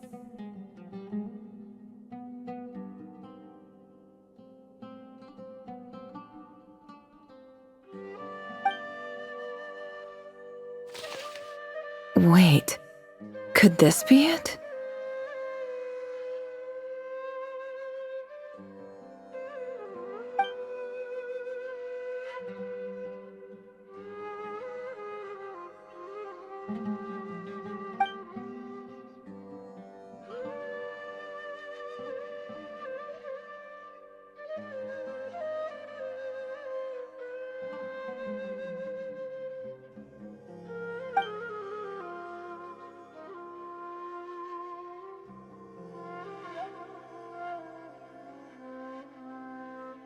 Greetings, Halil. My name is Sinuhe, chief of the Shimti tribe. I was the one who came to you and your colleague's aid when you ran into trouble in the Great Red Sand. I don't know how well you remember it now, but I brought you to safety and gave you some water and other supplies. You seemed very pleased and told me your name. In my tribe, learning a person's true name is serious business, and I therefore see you all as friends. You were kind enough to leave your contact details so we could stay in touch. The Shimti tribe lives a harsh, nomadic existence in the desert. You were sympathetic towards my plight, promising to make me a special ambassador of the academia and help us find a way to make a better living. This brings me to my reason for writing. Our tribe has fallen on particularly hard times, and I would like to ask for your assistance. There was a terrible sandstorm a few days ago, which blocked up the well in our land. To ensure my people's survival, I had no choice but to venture into Iyab and Unut territory in search of an alternate water source. The Iyab and Unut are descended from the Thamudians, while we trace our ancestry to Tulatala. We worship the Lord of Flowers and have had relatively good relations with our fellow tribes up until now. I found a well belonging to the Iyab tribe. They declined to help us, but I really had no other option, so I took some water to keep me and my tribe alive. My actions are certain to incur their wrath. When we met, you assured me that you would be my ally in the academia. I would like to take you up on that offer, because I really need your help. I wonder if you could send an academia representative to meet with me. That aside, the last time you were here, you mentioned that the academia had started accepting students from the desert, and I told you a little about my daughter, Nefer. We have next to no resources here in the desert, and my power and influence are limited. Would you consider enrolling my daughter at the academia? She is a smart girl. I know she won't disappoint you. From the outset, the academia never took you seriously. Those things they promised were just empty words. I doubt they even remember the name Sinuhe. And you were so emphatic that your luck had finally changed for the better. You swore you'd lead us to a better place one day. You spoke with such conviction, like you were the most powerful chief in the whole desert. You liar. You lied about everything. You promised the world and delivered on none of it. And who fell for it? Just me, by the looks of it. Despite your best efforts. Which makes you a pathetic liar. You weren't even any good at it. I think I'll take over from here. Let me show you how it's done.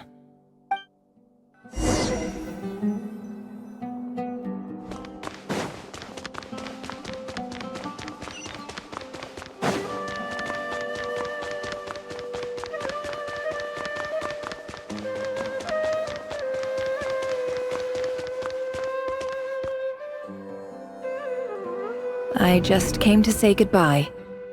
Thanks for everything you've done for me in my time here. Nefer? You packed your bags. Where are you going? I'm quitting. Something's come up in my hometown. Gonna head back and deal with it. Huh? But this was a hard-won opportunity for you. You know that better than I do. It was, but it doesn't matter. I have more important things to deal with and they can't wait. Oh, and I didn't want to overfill my bags, so I left some incense on your desk.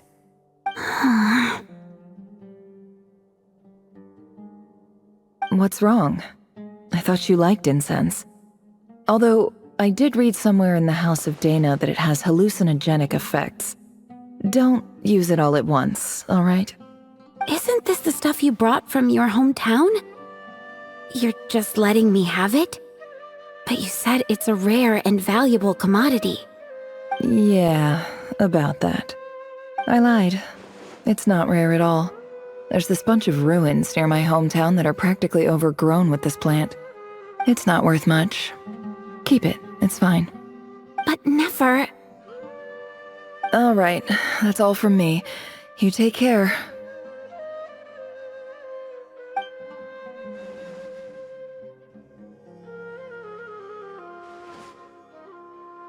Don't forget me, okay? I mean, we're more than just classmates, right? We're friends. Yeah, I'll remember you. I lied again. That incense is worth a fortune, and it's a rare find even in those ruins. And as for remembering her, I have far too much to do when I get back. No time to reminisce. I'll be lucky if I even make it through this alive. But either way, I expect I'll forget you pretty quickly.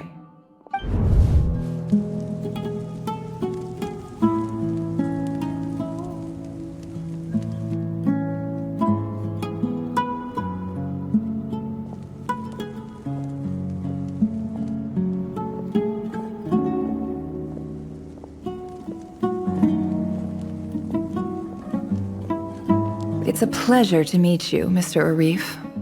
So, what does the Academia want? Since they've sent their special ambassador, I assume there's a big business deal to be made. If not, I'd be very disappointed. Please, sir, lower your blade. You're lucky I'm the one they sent. Not all special ambassadors share my admiration for the Iab people.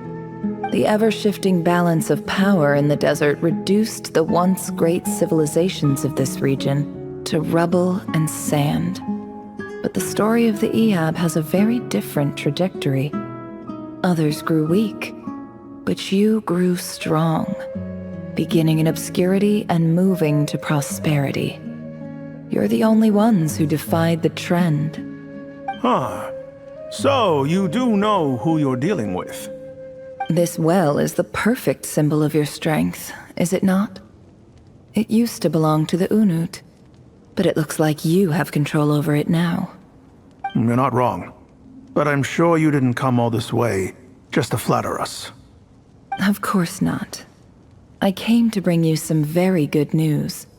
Some information that recently came to light, which might just be your ticket to freedom. Records uncovered by the Vahumana Darshan show that a certain well currently under Iab control is built on top of some ancient ruins. These ruins are of great archaeological interest to the Academia. I checked the map carefully on my way over here, and I'm confident that this is the well in question. The Academia is offering 50 million mora in return for excavation rights. 50 million? No, wait. If these ruins are as important as you say, 50 million's a little low, don't you think? Don't get greedy, Iab. We know far more than you think. We know that you seized this well by force. Wasn't that the first step in your rise to power? To drive away the Unut and steal their water supply? So what if it was?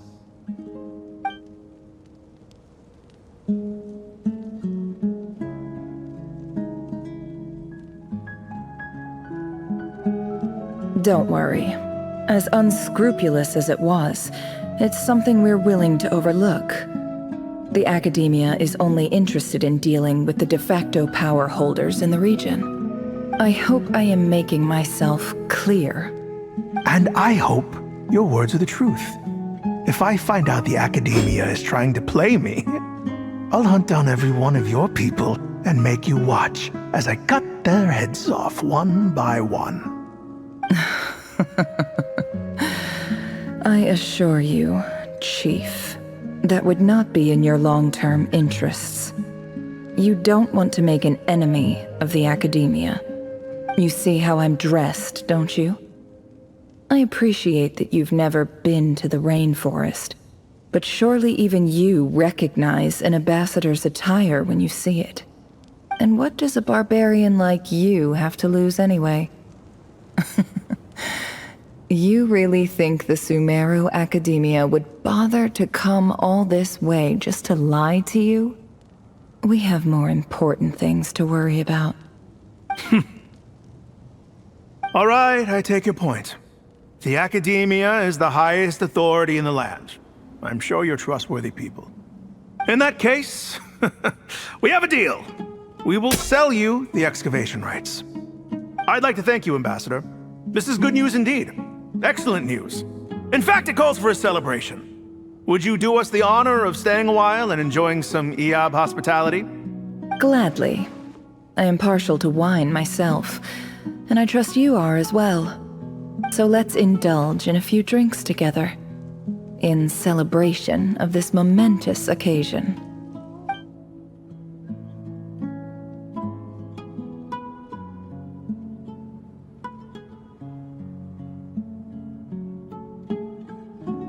Chief! Chief, it's an emergency!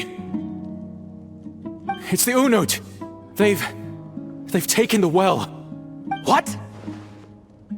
Well, don't just stand there. Take it back. Yes, Chief.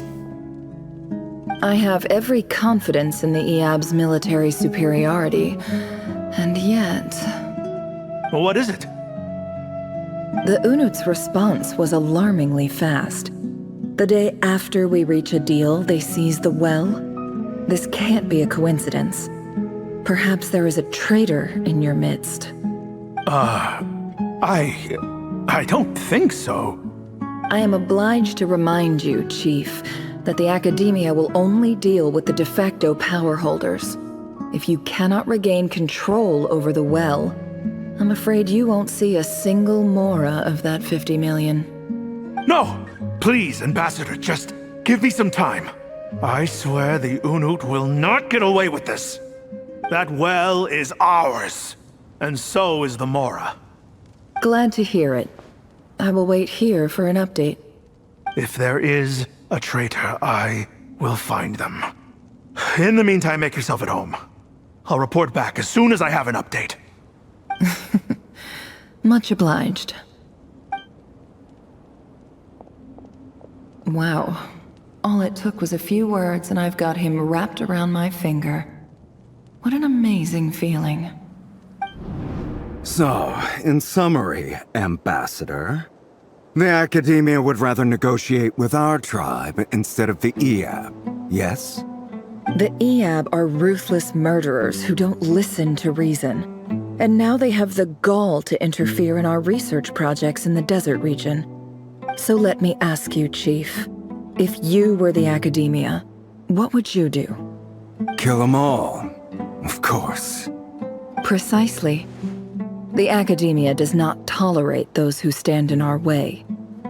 The IAB have held back our academic pursuits for too long, and our patience is wearing thin. At the same time, there is simply no way that the Academia can be seen to be intervening in desert affairs. I'm sure you understand where I'm coming from. We have our own rules out here. If the rainforest dwellers raised arms against a desert tribe, it'd start a bloody war. Right. We can't confront them ourselves, but we can support their enemies. The Unut have always had strained relations with the IAB, which makes you our natural allies. Natural allies. Weren't the IAB your allies once? You were quick to send them after us to protect your interests back when we stole that water. And now look at you. You're at each other's throats. Let me be clear. The Academia wishes to collaborate with the legally recognized rulers of the desert in this matter. We are asking for excavation rights to that well, and our offer is 50 million mora. Say no more. I believe we have an understanding. Good. Then I suggest you get to work. Get us access to that well, and the more is yours. You see, Dad? Lying is easy when you know how. People will believe anything.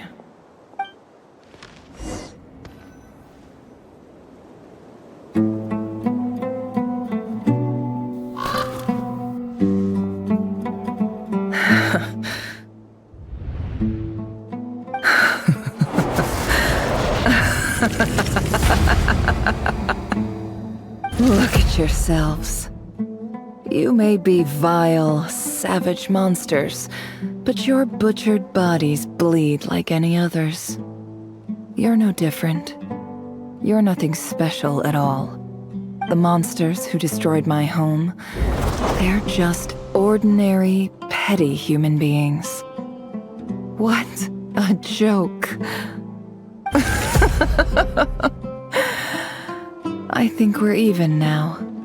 Maybe I've even done the desert a favor. It's a better place without all these people around. Oh, Sinuhe, my gullible fool of a father. Perhaps if you'd been as ruthless as I was today, our tribespeople would still be alive. In this dog-eat-dog world, a chief needs to be tough to survive. But you couldn't do what had to be done. So I did it for you. Nefer, it's okay. All of this is in the past now. I believe I remember you promising to remain silent. Yeah, but even so... Yehuda, is there anything you can do to ease the tension?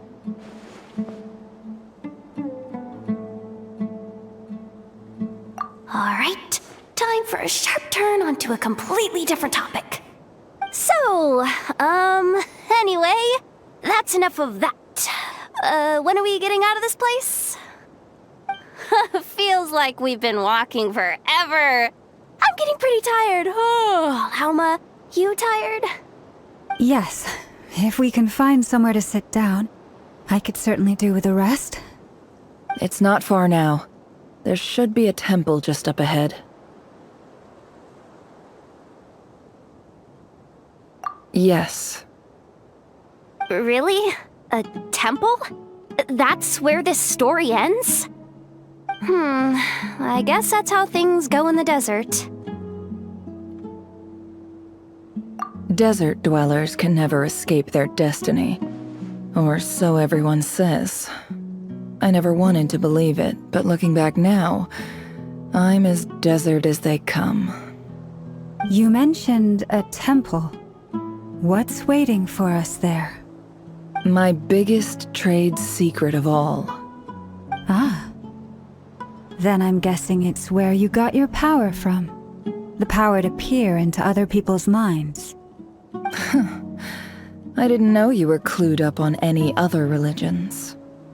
I'm no expert in the history of Sumeru, but since you come from the desert, I would imagine it has something to do with King Deshret. Sounds impressive.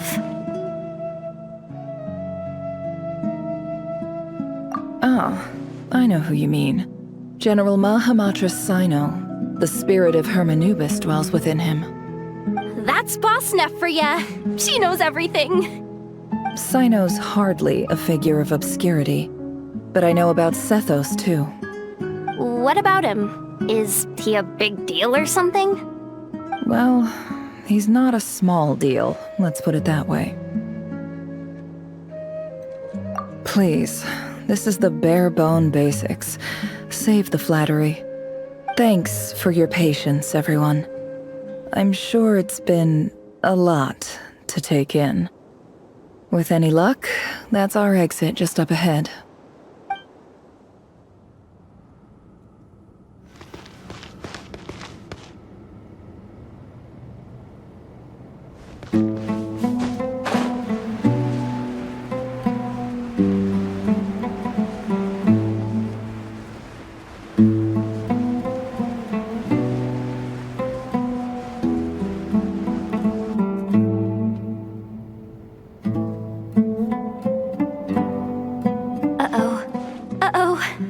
Uh-oh.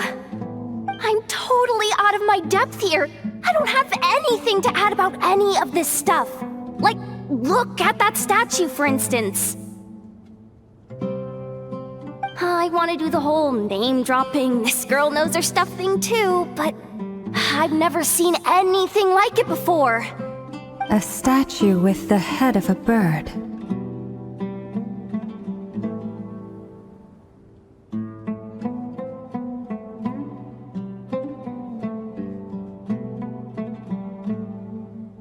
That's Thoth, the Ibis King, one of the 7 pillars of King Deshret. The legends say that he, the Crocodile King, and the Goat King were the 3 retainers of King Deshret. Let's take a look.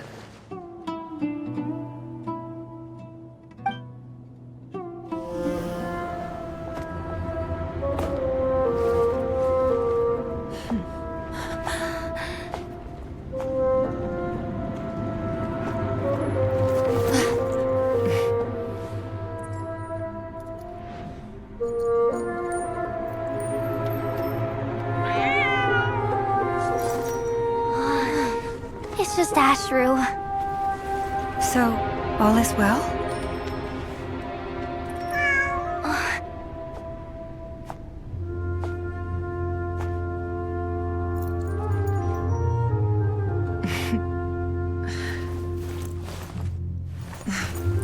Typically speaking, at this point, the world disintegrates.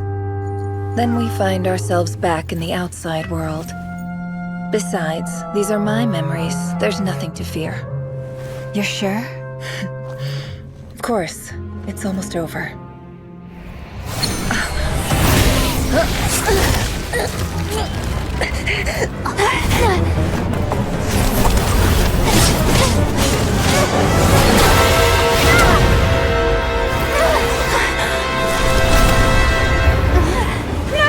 Hold on!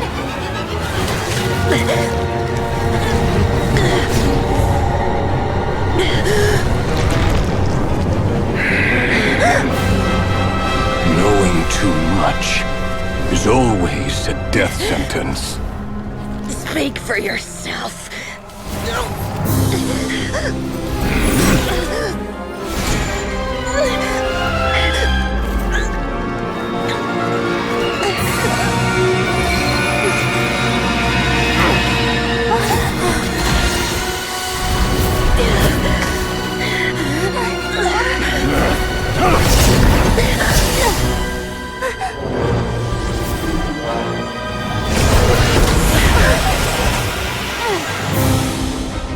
How repulsive.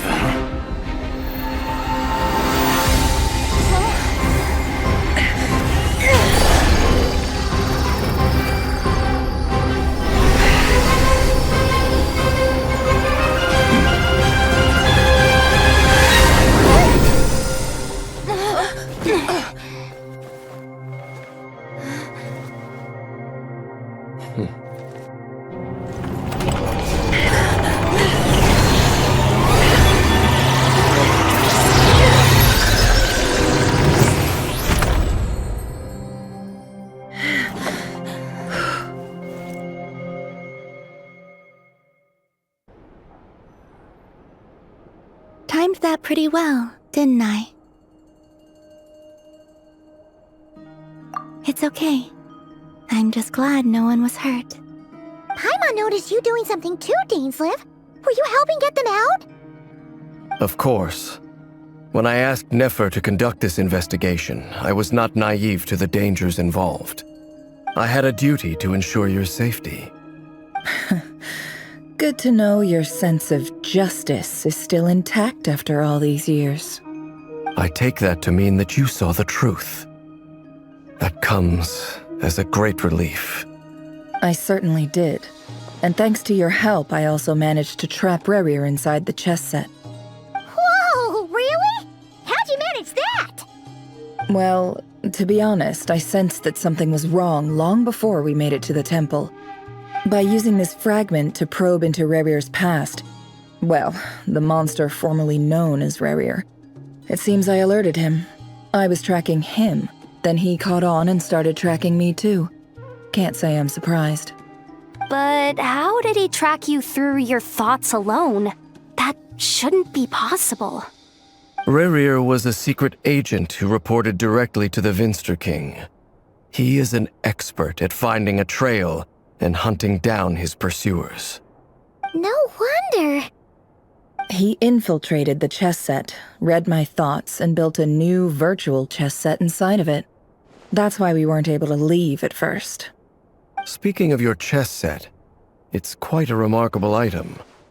Would I be right in thinking you have some connection to King Deshret? You overestimate me.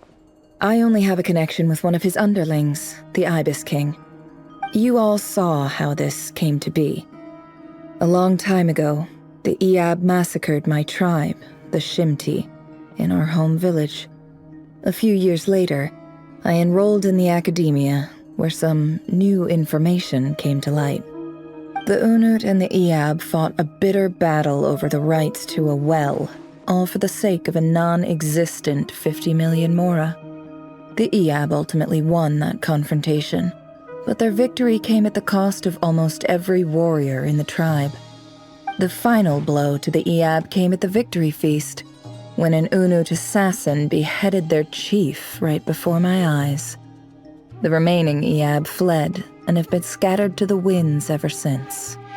Having gotten my revenge, I returned to my hometown, where to my surprise, the nearby temple was still standing. There it was, seemingly immune to the relentless hostility of the desert, while my tribal home lay in ruins. As I stood there gazing at the temple, I noticed a cat just outside. This cat, as it turned out, was home to the spirit of the Ibis King. He led me to a gate deep inside the temple, and there he made a deal with me. This chess set is my gift from the Ibis King. The chessboard within is made to the same specifications as the one in the mausoleum of King Deshret, and represents his power of piercing analysis. With this chessboard in its container, I gained a certain ability to perceive hidden secrets. Now, you could conclude that the Ibis King simply wanted to give the people of this world the power to seek the truth, but I don't believe that's the full story. Every god plays favorites. Their hearts are as fickle as any human's, full of secrets, perversions, egotistical tendencies. But precious few gods are willing to admit this. It is the same with all powerful forces, including fate itself. Their gaze falls preferentially upon a select few. As you rightly point out, this is an act of favoritism. If you're alluding to the Abyss, then yes, I agree. Gather the others. It's time to share everything I've learned.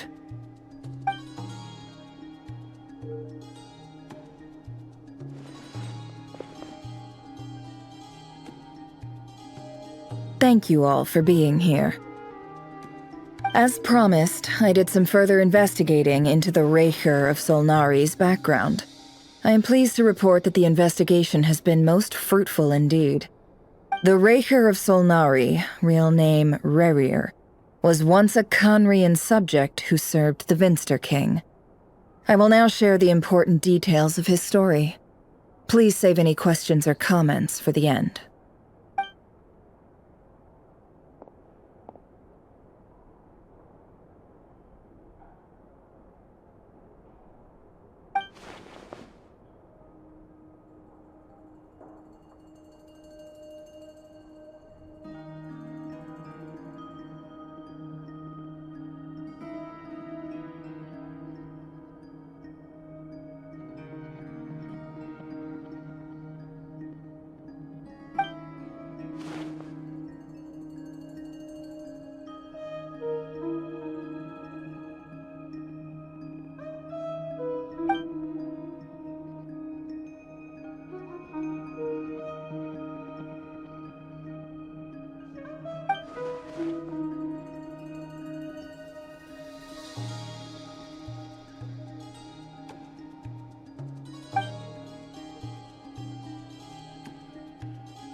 So that's why he's so obsessed with the moon. A tragic tale, to be sure. But it does not excuse his many transgressions. No matter how much Rerir suffered in the past, the fact remains that he is what we know today as the Wild Hunt, wreaking havoc upon innocent lives in Notcry. He becomes more dangerous with each passing day. If left unchecked, it is simply a matter of time before all of Tevat suffers the consequences. This is a threat that the Knights of Favonius cannot ignore. A question for Miss Columbina. Forgive me if this is presumptuous, but have you ever seen the spatial gateway that appeared in Rerir's memory? Never. But I have heard stories of something called the Moon Gate, and this seems to fit the description. Miss Lama, any thoughts on this? In the lore of the Frost Moon Scions, the moon is believed to hold many secrets. Some sources speak of ancient knowledge, others of a gateway to the unknown. The term Moon Gate is one I have heard before, but as is the case with all of our legends, there are no records of any first-hand witnesses. We cannot know whether it truly exists. Then back to Miss Columbina. As a moon goddess yourself, do you have some idea of where the Moon Gate leads to? Not at this stage, sorry. I do hold the power of the Frost Moon, and my strength is recovering well. I can sense that the gate would open at my command, but... But there's more to the power of the Frost Moon than that? Yes. A moon goddess has the right to open the Moon Gate, since it is a path to the moon. But as never mentioned, holding open a spatial gateway takes a huge amount of power. And right now, I need to conserve my energy to fight the Reihir of Solnari. I'm afraid this is one mystery we may have to leave unsolved for now. I agree. Better to save your strength. But if you'll humor me for a moment, I have a bold conjecture of my own regarding the world beyond the gateway.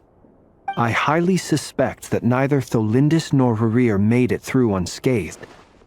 The evidence pointing to this is the fact that the Reihir of Solnari exists in the form of countless fragments. With the abyssal power he wields, no ordinary foe can touch him, let alone tear him to shreds. And yet, the Wild Hunt proliferates wherever his scattered fragments lie, drawing hordes of monsters to many different locations across the land. So your theory is that Rerir was physically torn to shreds by some powerful force? Hence, why the Wild Hunt is a distributed phenomenon, rather than a unified one? Makes sense to me. Explains why the Wild Hunt is so pervasive, and why he's been trying to piece himself back together. He was whole to begin with, and he wants to be whole again. Without the power of the Abyss on his side, he almost certainly would have perished the moment he was torn apart. But the Abyss, much like a curse, has kept him alive. I could not agree more. The power of the Abyss is most surely a curse. It is a compelling explanation, and one that accords with my present understanding of Abyss creatures. Whether the life form in question is primitive or advanced, if a curse has extended its lifespan unnaturally, it will continue to survive in spite of everything. This raises some interesting questions. I will run some experiments and see if there is any validity to my suspicions. That being said, regardless of whether my research bears fruit, I would like to thank Miss Nefer for conducting such a thorough investigation. Already, it has greatly enriched my understanding of the entity we face. My pleasure, Mr. Albedo. I too hope that the information I have shared today proves useful as we look to formulate the next stage of our plan. Hey! What is it, Dainsleif? You look really upset! It's just... when I think of the man I once knew as Rerir, I struggle to understand why things had to turn out like this. The two of you used to be friends, didn't you? I don't know if these words will bring any comfort, but my heart goes out to you. Mine too. We can never know all the hows and whys of the way things are. The moon moon and stars are full of untold secrets and lies, and the skies are host to many more mysteries than these alone. Yet, none of that can begin to compare with the complexity of human life. Those are the first comforting words I've heard in a long time. Thank you both. Well, I think this is a good place to end today's meeting. I'm sure Nefer needs some time to recover. She's been through an awful lot today. That's very thoughtful of you, Llama. Of course. Sounds good to me. Take some time to rest and digest before we reconvene to nail down a plan.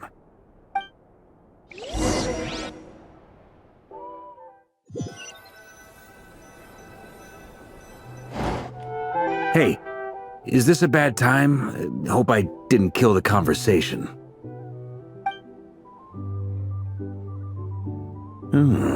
Nice room. Oh, I'm not coming in, though. Why not? It's just a hotel room. If it's all the same, I'll just stay out here. I might not look the part, but I'm technically a knight. Barging into people's private quarters isn't the kind of thing we do.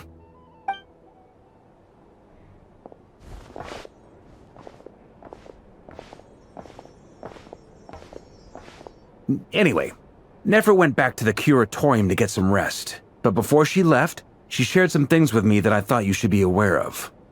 Firstly, although she managed to trap the Raker of Solnari inside her chess set, there's no guarantee that the power of the Ibis King is any match for one of the 5 sinners. Their powers are beyond our comprehension. It's only a matter of time before he finds a way to break out. We have to come up with a plan and take care of him before that happens. Honestly, Paimon figured that might be the case. So, how long have we got? Well, I asked her that same question. She talked for a long time, but for the most part, it seemed like she was trying to convince me how precious her chess set is. What a long and storied history it has. It felt like some kind of sales pitch, you know? The kind where you end up handing over Mora against your will? Anyway, after all that, she finally answered the question. 2 days, at most. 2 days? Holy moly! Can we even recruit enough help in that time? That remains to be seen. Which brings me to the second issue. Dainsleif is obviously conflicted about this whole thing. But given how little time we have, there's no way we can pull this off without his help. You have some history with him, right? Do you think maybe you could talk to him for us? Great. I appreciate it. All right, on to item 3. So, Albedo, Durin, and I put our heads together and came up with a plan. Can't promise it's gonna work yet, but at least it's a start. We figured we'd bounce the idea off you first. We'll explore it further once everyone's recovered.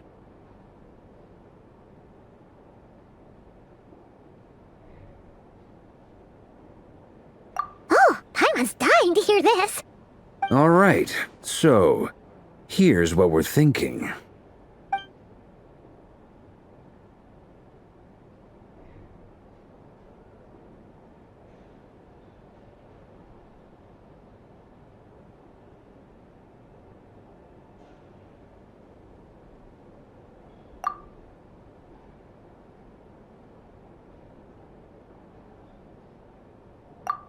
We felt a little uneasy about roping you into this. I mean, firstly, you're not locals, and secondly, none of us are your boss. You're well within your rights to refuse if you so choose. Roping us in? Why would you even say that? We know the stakes here.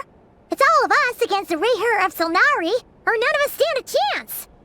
I choose my words very intentionally, I'll have you know. I like to think there's an art to striking a down-to-earth tone even when the stakes are through the roof. Sir Varka, I have a few thoughts about this plan. I'm all ears. I think we can be more flexible with how the roles are allocated. In my view, the most sensible lineup would be like this.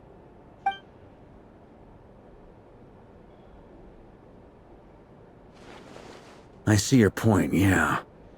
But if that's how we're going to approach this, you'd better make sure you're ready.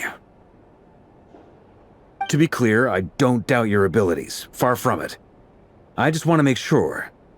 Are you really willing to take all this on? I want to do everything within my power. The Rahier of Solnari is a truly fearsome opponent, and if I do my part, it'll greatly reduce the risk for everyone else involved. Well, that tracks with what I've heard. Jean's mentioned in her letters that you're so diligent it's almost abnormal. As in, most people weigh up the risks and rewards in situations like this. But you seem to just march towards danger without a moment's hesitation. Of course, everyone appreciates a fearless pioneer. But all that aside, I'm the Grand Master of the Knights of Favonius, and you're our honorary knight. I want to make sure your courage doesn't come at the expense of your safety. Thank you, Sir Varka. I should be the one thanking you. It means a lot to have you on board. I'll give some serious thought to your suggestions.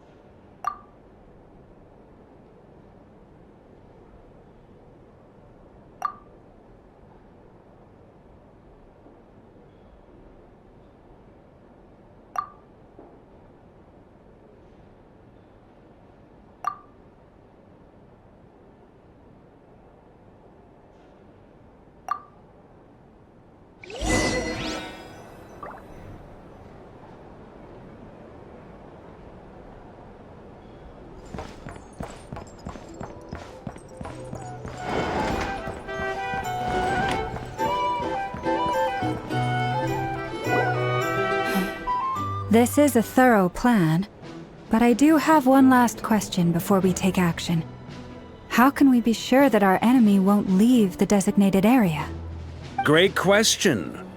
Albedo's been hard at work analyzing Rarer and the Wild Hunt's behavioral patterns. His conclusions are as follows.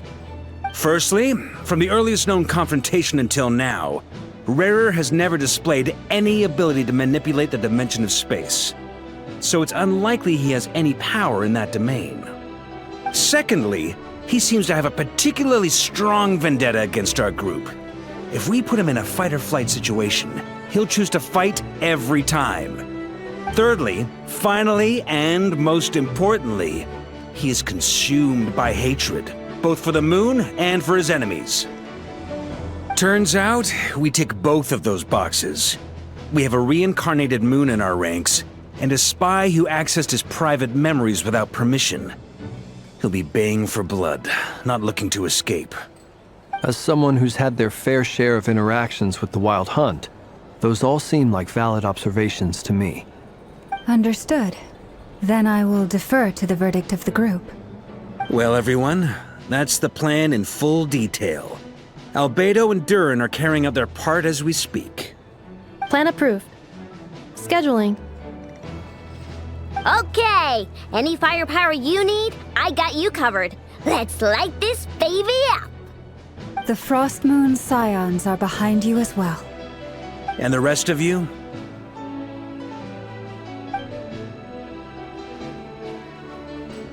No objections? All right, then it's settled. This is the plan we're going with. Next up, an old tradition of mine. Anyone who wants to back out, now's your chance. Wait, we can still back out of this? Everyone says things they regret, right? I don't want anyone feeling trapped because their mouth said yes before their brain had time to think things through. A very people-first approach. I hear that's common practice in the Knights of Favonius. Heh. Who'd you hear it from? D-Luke? Shh. We don't use people's real names at work. This contact will be known only as Owl, please and thank you. This plan can only work if everyone does their part. Flint's and I will absolutely support it. We shall indeed. You'll be glad you accepted our help. Also, you are the last person I expected to see here, Miss Dory. It's not often I get called Dory in a work context. My peers usually call me Lord Sangamabe. So, the longer your name, the higher your net worth. Is that the idea here? In that case, Mr. Flint's here must be worth a fortune. That's right, I know your full name. It's... The walls are thin here. I'd appreciate you keeping that a secret. Okay, fine. I'm actually only here as a favor for someone else. Do you have any idea how much it would cost to hire me otherwise? Oh! Does this mean someone out there actually has the power to boss Dory around? It most certainly does not. We have a long-standing and mutually beneficial business partnership. She's actually the mom of a friend of yours. Said mom supplied me with a great little trinket, but now that lady's ruined everything. If I don't start building a little goodwill now, my whole business in Notcry is gonna go down the drain! Okay. So what exactly is so special about this pendant? It's a lucky charm that a great mage made for me. We have a business relationship, and she was worried that something bad might happen to me. So, she wanted me to have something that can store power to protect myself with. I finally got it all fully charged up with Kovaki, and then never went and used it all up at once! Never lost so big in my life! You're right. It was all my fault. I didn't mean to drain all the Kuvaki in the pendant, but I'll make it up to you. You will? Well, in that case, how about you give me your chess set, and we call it even? I knew you'd say that. Well, it's yours if you want it. In fact, take it now, and I'll even throw in a free Raker of Solnari. Deal? You're putting me in a difficult position here. It's a very useful thing to have around, but I have a funny feeling it won't be around much longer. I guess we'll see in a couple of days. Looks like bankruptcy for me. Hey, don't be so pessimistic. See this through and you never know. You might find a new business opportunity on the other side.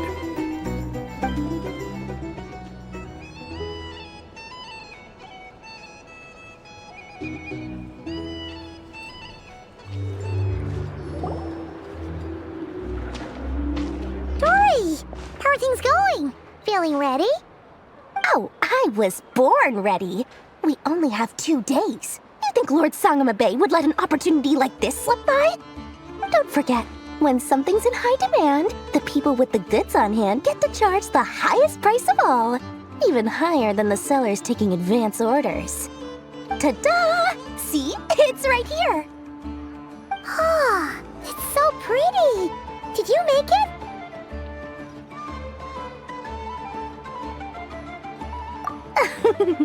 No, I have a supplier. We go way back, so he made me a very attractive offer. Aha! No wonder you were talking about lucky charms at the meeting. You've been getting Kave to make them for you. That's not the full story. It actually started a while back as a project between me and the Dendro Archon. Mage Alice once warned me that this world won't stay safe forever. There may come a day when everyone faces a great crisis. I passed this on to the Dendro Archon, and she secretly brought together a research team made up of Sumeru's top scholars to invent a technology that could keep people safe. I won't go into the details because it's all very complicated, but if you want to know more, you can ask the Dendro Archon about it sometime. Anyway, point being, it was the Dendro Archon who asked Kave to build this little contraption. As one of the top Kasharu War talents, he was the obvious choice. Took him long enough. He stressed over it for ages. Must have gone through at least a dozen designs before producing a final product. But that's Kave for you. Marak delivered it to me a couple of days ago, along with a letter from Kave.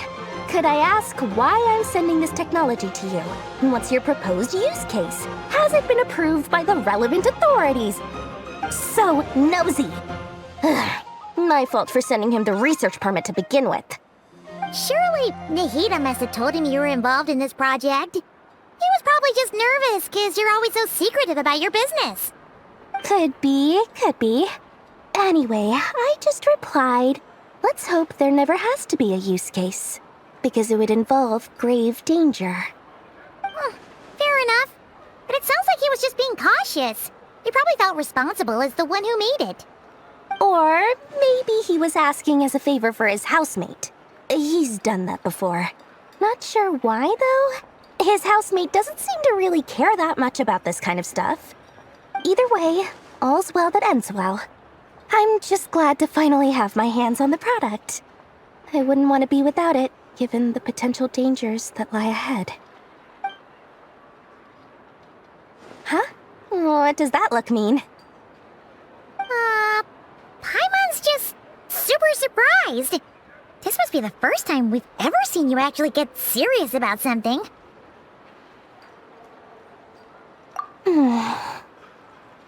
Well, a long time ago, I made a promise to myself. I promised that I was gonna live every day of my life with a big beaming smile. Obviously, Mora plays a big part in that. But there are always gonna be times in life when you have to give something back. That could mean paying back a debt, returning a favor, or showing some kindness. Alice has been a huge help to me over the years. She was the first investor I ever had. And I want my investors to know that Lord Sangama Bay is the best in the business. And more than that, no one knows what the future will bring. Whatever happens, I want to make sure the Dendro Archon and all of Sumeru is prepared. Oh, that? I was just making sure Nefer and I are square. Don't be thinking it was some sort of benevolent act. I'm no saint, so don't treat me like something I'm not. My priority is doing the business that I want to do, so long as my conscience lets me, but it usually does. That's the Lord Sangama Bay business model. All right, if you say so. I do say so, and that's the whole point. I'm a businesswoman. Don't go trying to figure out what kind of person I am. You'll exhaust yourself. Much easier for everyone involved if you just take my word for it. Oh, and could you two help me get this stuff where it needs to be? Thanks so much. You're my favorite assistants.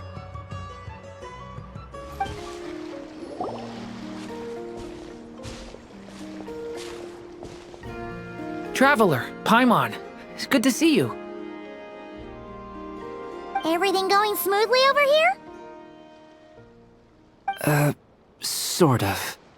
As you're probably aware, Varka, Durin, and I captured some abyssal creatures from the Wild Hunt. Per the plan, we dissected and analyzed some samples of these creatures. The process went very smoothly. The findings, however, come with some troubling implications. What? You can actually dissect the Wild Hunt? That depends on your definition of Wild Hunt and dissection. Harmless, lifeless. These words are accurate descriptions. The Wild Hunt is an interesting phenomenon. In and of itself, it doesn't seem to possess anything akin to a human personality. But taken as a collective, the medium through which the Wild Hunt is summoned does appear to have a soul. Master griped a lot about the wise Horoptotire, and seemed somewhat fascinated with the foul Certology. But she barely mentioned Rerir at all. I don't think that was because of his lower social standing, though. Anyway, it's a pity. I should like to hear her thoughts on the nature of the lifeform he has become today. It's a strange mix. The furious energy of an abyssal being channeled through a fractured physical existence. A consequence of being torn apart by an unknown power. Perhaps the only explanation for his survival in this state is that he sacrificed a degree of individuality in exchange for a continued existence. Oh, sorry. Once I get talking about interesting research, I have a tendency to go on indefinitely. Back to our research findings. Essentially, they confirm my hypothesis. Rerir's corpse is completely contaminated by the Abyss, and the effects are irreversible. You could think of this as Rerir in mutated form. But in my view, even that would be inaccurate. In reality, his whole being has been consumed by the Abyss. In other words, he is now nothing more than a manifestation of abyssal power. Unfortunately, at present, we have no means of completely eradicating abyssal power. Hence, we cannot fundamentally destroy the Rayhir of Solnari either. Oh, that's terrible news! So, that's it? We can't defeat him? Not even if we get the power of the 3 moons? Miss Columbina's situation is a difficult one. She can never achieve wholeness when the world does not accept her presence. It's as if her creator banished her to a place she can never be accepted. It means she spends most of her energy just on her own survival. Given the circumstances, it's only natural to despair. But we must see this plan through to the end. Time to kick off the backup plan. Oh, Paimon almost forgot! This is for you. Dory asked us to bring it. Ah, how wonderful. Well, thank you for making the trip. Durin and I will be heading off shortly. I'm sorry I won't be there to protect you in person this time. Please be careful. All right then. Stay safe.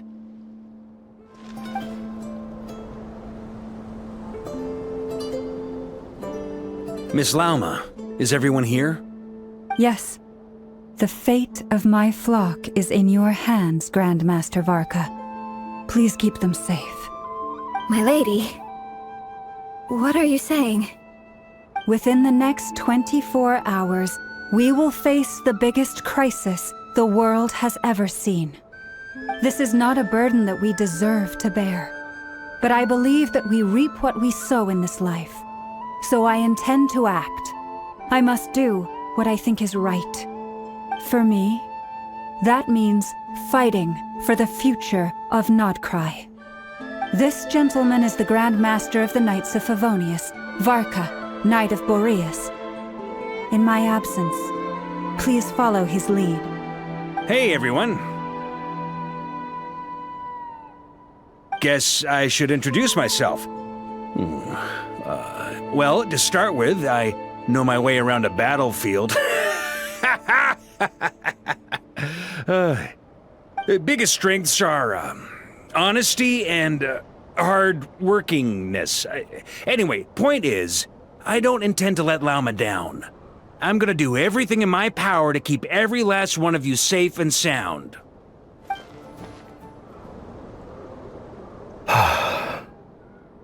Something on your mind? Miss Columbina, was it? I believe that's how the others addressed you. That's right. Names are funny things. Have you always been called Dainsleif? Yes. I take it your own name has a more complicated history. I have a different relationship with names than other people. To be honest, I'm not even sure that Columbina is my name. At least, not in the same way that Dainsleif is yours. But it's what everyone calls me, and I go along with it. A lot of my life has been that way. I get so used to things that I forget to question why they are so. I never used to think much about where names come from, or what they mean to people. Maybe something's wrong with me. You're different from other people. I sensed it the first time we met. You're more perceptive than most. I'm sure your long life and rich range of experience explains that. Do you ever find yourself missing Conria, Mr. Dainsleif? Difficult to answer. I have dreamed of the past many, many times. Sometimes I'm fighting tooth and nail. Other times I'm lying on the ground, defeated. I don't recall any happy moments from that time. It has been too long. Is that because hatred survives longer than love and affection? That would not be for me to say. I make no excuses for the grudges I bear. But whatever the reason, I remember little that was beautiful or sentimental. Thank you for your help with the Rerir situation. Without your efforts, I never could have learned the hidden truth of his story. You're welcome. I know he's your friend. Friend? He betrayed me. And I never really understood what he was going through in life. Some friendship, that is. Okay. So, do you plan to fight him with us? You see, you're torn. Now you know what really happened. You see the things he's done in a new light. I need some time. Of course. I completely understand. Anyone else in your position would feel conflicted too. Actually, I went through something similar myself recently. Something happened that changed my perspective on a situation. A situation I took for granted at the time, but now I feel very grateful for it. You mean the Harbingers who still support you, even though you've left the Fatui? Yes. I always thought they were only helping me because Harbingers are forced to work together. But then I abandoned them. A warrant was even put out for my arrest. And even now, they still support me. Which means I was wrong about them all along. Clearly, they view you as a friend. I feel a little guilty now. I regret not seeing her help for what it was, and not treasuring it. I see the guilt that you're feeling now, because I feel it too. Hopefully, talking about it will do us both some good. Have you noticed that the Traveler and Paimon are over there? I think they've been listening. Huh. Shall we say hello? Sure. Hello. Ah! They caught us!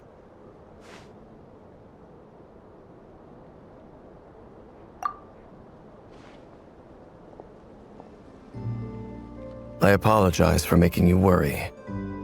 No doubt you wish to know where I stand on the plan to take down the Recher of Solnari.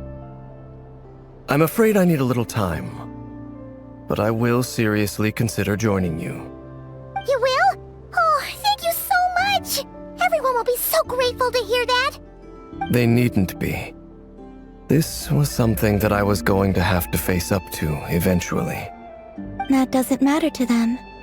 They're grateful to you regardless. You can't control their gratitude, so just accept it. And then, have a think about whether you're willing to join us. It's nearly showtime! Let's go rendezvous with the others. You know the place.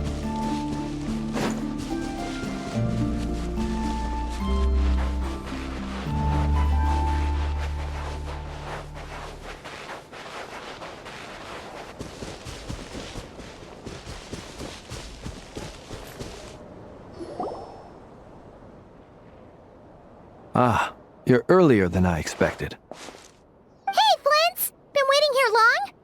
Not too long. I came a little early so I'd have some time to think. Are you nervous about the battle? Quite the opposite. I'm reminiscing on my past battles. When I was awakened by the Ratniki, I had not touched a weapon in many years. I felt like the battlefield was not where I belonged. But after waging war against the Wild Hunt for so long, I came to realize something. A life of absolute peace is simply not a possibility for me. My restless flame indicates that somewhere inside of me, there is a deep yearning to root out the evil in this world. Oh, that doesn't sound like such a bad thing.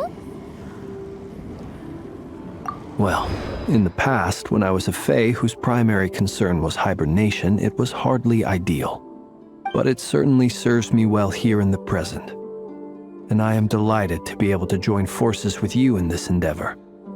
Looks like I'm not the first to arrive. Ah, Miss Lauma. Did you sleep okay last night? I struggled to settle down at first, because of the nerves. But don't worry, I got enough sleep in the end. I'll be just fine. Please, I'm just doing my part. Never! Over here! Aino asked me to relay a message. She said Anefa will be on high alert and keep a close watch over all secondary districts where defense is required, providing support as necessary. Meanwhile, Ino herself will provide range support to us directly, using her latest invention. Excellent. My thanks to all involved. The chess set's looking a little unstable. It won't hold him much longer. We should be prepared to engage at a moment's notice. No sense sitting around waiting. Let's make the first move while we still have the option. I agree. Paimon, find a safe hiding place. Got it! Be careful, Traveler! I will.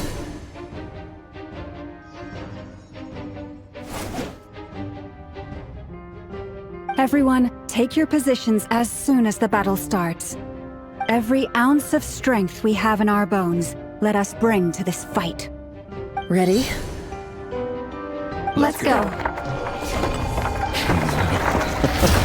I've seen all your futile ploys before. You have become the authors of your own demise. I wouldn't be so sure about that. You are merely a moment of sport before I tear down the moon.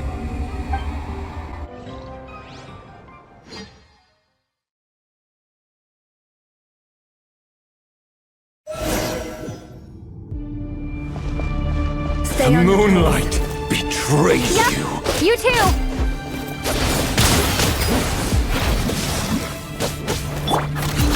Move! Let's see what you're made of. Futile hunting down! The moonlight betrays you.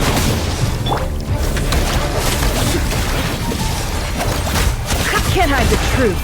No more lies. Pathetic! Chloe, are you quite finished? Observe. The game of heroics is over. Who wants to go first? Moonlight betrays you. Now, get out of my sight! No! Death is We've within been my separated. grasp! You okay? Never! Where are the others? Stuck outside the barrier. I guess he really doesn't like us. Destroyed! Free before! Knowing too much is always a death sentence! Be careful what you wish for!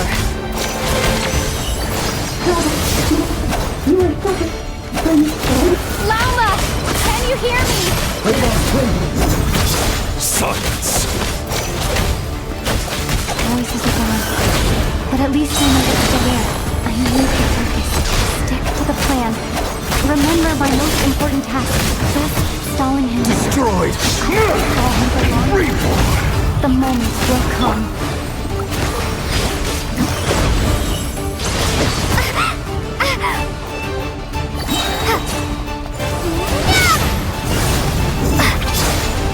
Your death is within my grasp!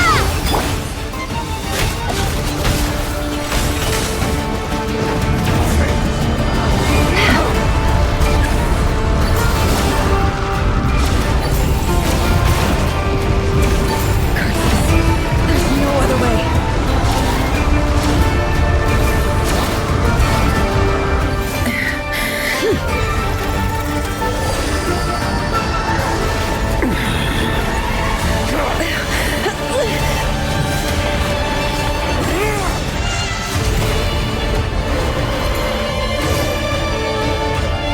The only way to defeat Rarer is to borrow his own power. That means Columbina will have to disappear while you two bear the brunt of his attacks. You have to hold on. Find a way to keep him focused on killing the two of you.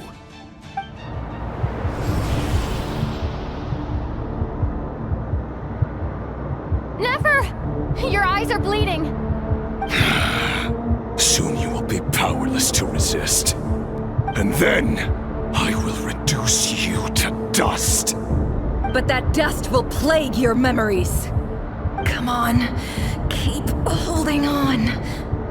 Any other tricks up your sleeve? Let's see them. As entertaining as they are, you've backed yourself into a corner. You don't fool me. I see your fear clear as day. I have to stoke his rage. Make him unleash everything. You fear what you could never defeat.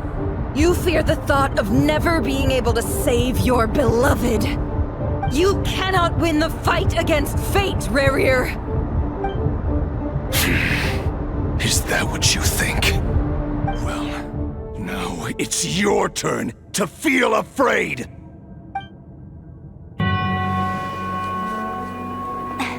You fear the sound of your own name? Is it us you hate? Or is it what you've become? Let's see what becomes of you!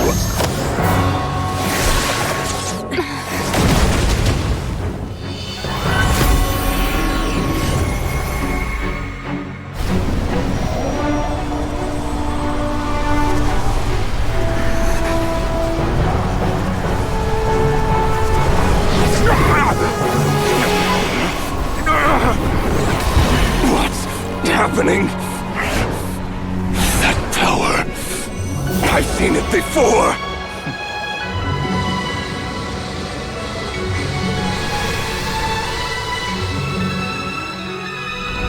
His power is on another level. We'll need to use an alchemical array to convert his power into a usable form. Then quickly channel it into Columbina, rendering her powerful enough to compete with him. I'll join you. I can help. If I release enough abyssal energy into a confined space, it'll create a potential difference, allowing us to extract a huge amount of elemental energy. Next, I'll synchronize with everyone's minds using Pyro, then give you temporary access to their abilities and fields of view. But it won't last long. Can you see? Well enough. So, we have a student of Gold Rhine-Daughter in our midst! How about that?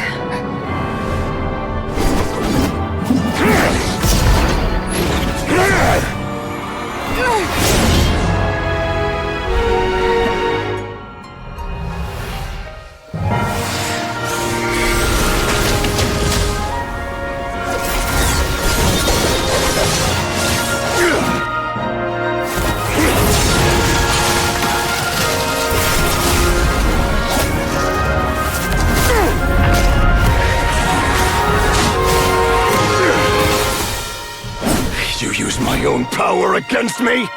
Just like how you stole Kuvaki. Look familiar?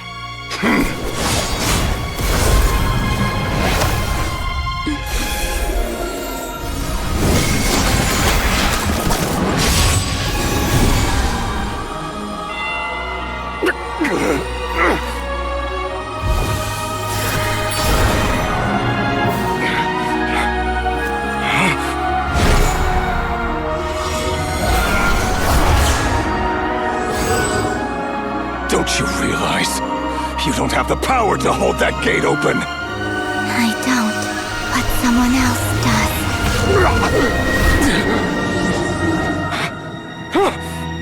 Goodbye, Rerir.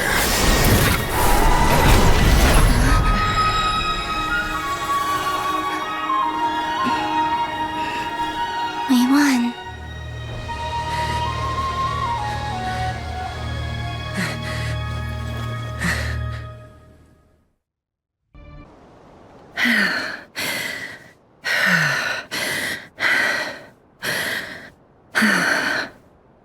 Nefer, how are your eyes?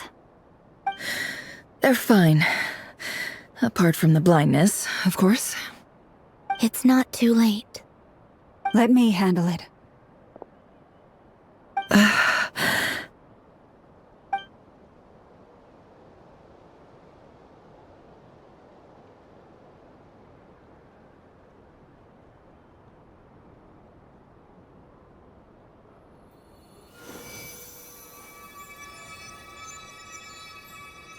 Miss Nefer, it's not like you to lose your composure. That was the most reckless thing I've ever seen you do. Reckless how? The situation was critical. Our lives were at stake. We had to do something. Even so. Okay. I guess you're right. Under the circumstances, it was a wise decision.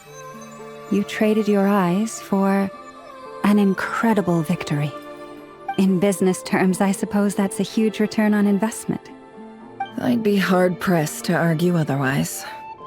Still, I don't like this outcome, and I don't want you to lose your sight for good. People suffer when they make sacrifices they shouldn't have to make, whether that means faith, strength, or in this case, your ability to even see. I had hoped you could win without sacrificing so much as a single hair on your head. Thank you. Really. All done. Don't try and open your eyes just yet. We'll see how you're doing in a couple of days. Until then, please follow your recovery plan to the letter. I'll send full details through Yehoda. For now, just get yourself home, relax, and rest. My dear friends, we have fought bravely and achieved a spectacular victory. A dark cloud has been lifted from the skies of Nordkrai. All in this land will be grateful for what you have done. The moon will remember this day. Thank you both.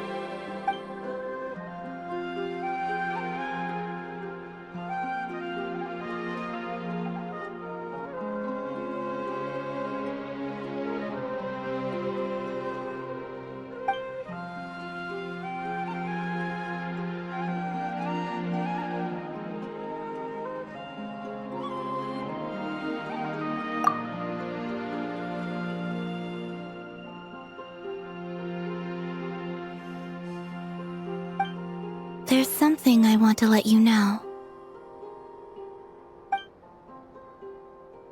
What is it? When Durin connected everyone's minds so I could access their powers, I also felt everything they felt. And since Nefer's eyes were injured, my eyes are hurting now too. Huh. Hold on. Let me try. I only feel the pain. There's no actual damage. I just thought I should tell you. You're right. There's no damage. That's a relief. But I must say, I'm surprised to hear the Kutar share something like this with me. In the past, you never used to open up about yourself. Things are a little different now from how they were. I'm learning to share how I truly feel with my friends. Friends? You have no idea how glad I am to hear that.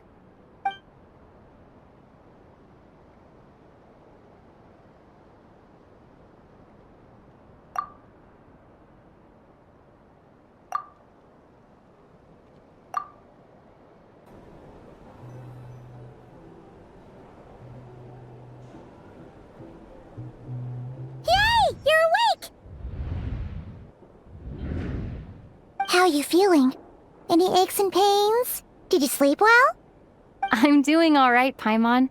No need to worry about me. Phew! Well, that's good. Paimon's been sitting on the edge of the bed worrying about you for ages. You slept a whole day and night. Poor Paimon had to eat all by her lonesome. Glad to hear you didn't starve. How was the food? Well, it wasn't the same without you there to share it.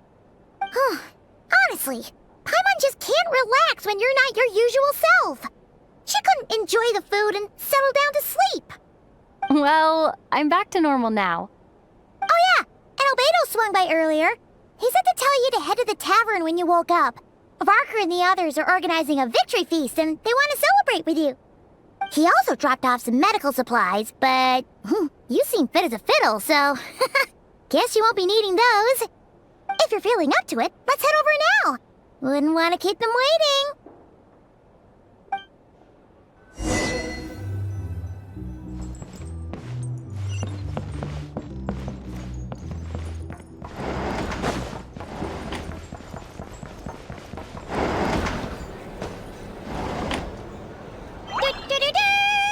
We're here! Oh, Traveler and Paimon! Perfect timing We were literally just saying how there's no way we're holding this victory feast without you any longer, and we would have postponed it till tomorrow. How are you feeling today? Much better, thanks. Don't worry about me. Relieved to hear it. If that changes, just let me know. Happy to check you over at any time. Yep, we're here for you. Anything you need, just let us know. Oh wait, where's Nefer? How are her eyes doing? Nefer's right over there. I'm sure she'd love to catch up with you.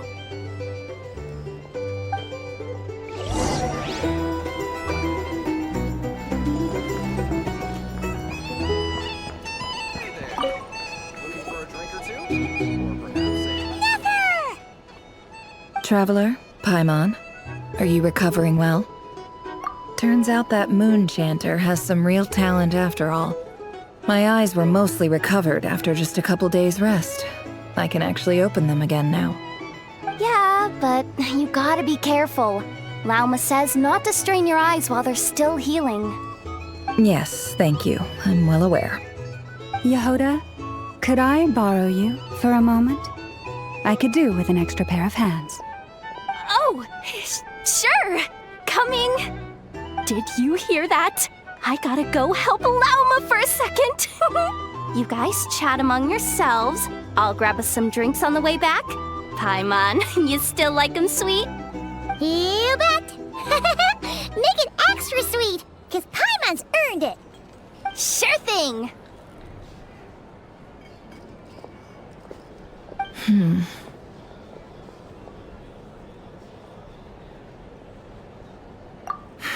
The Raker of Solnari. Kind of a snake, don't you think?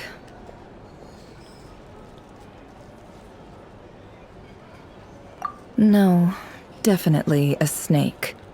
A poisonous one who spewed his venomous hatred everywhere.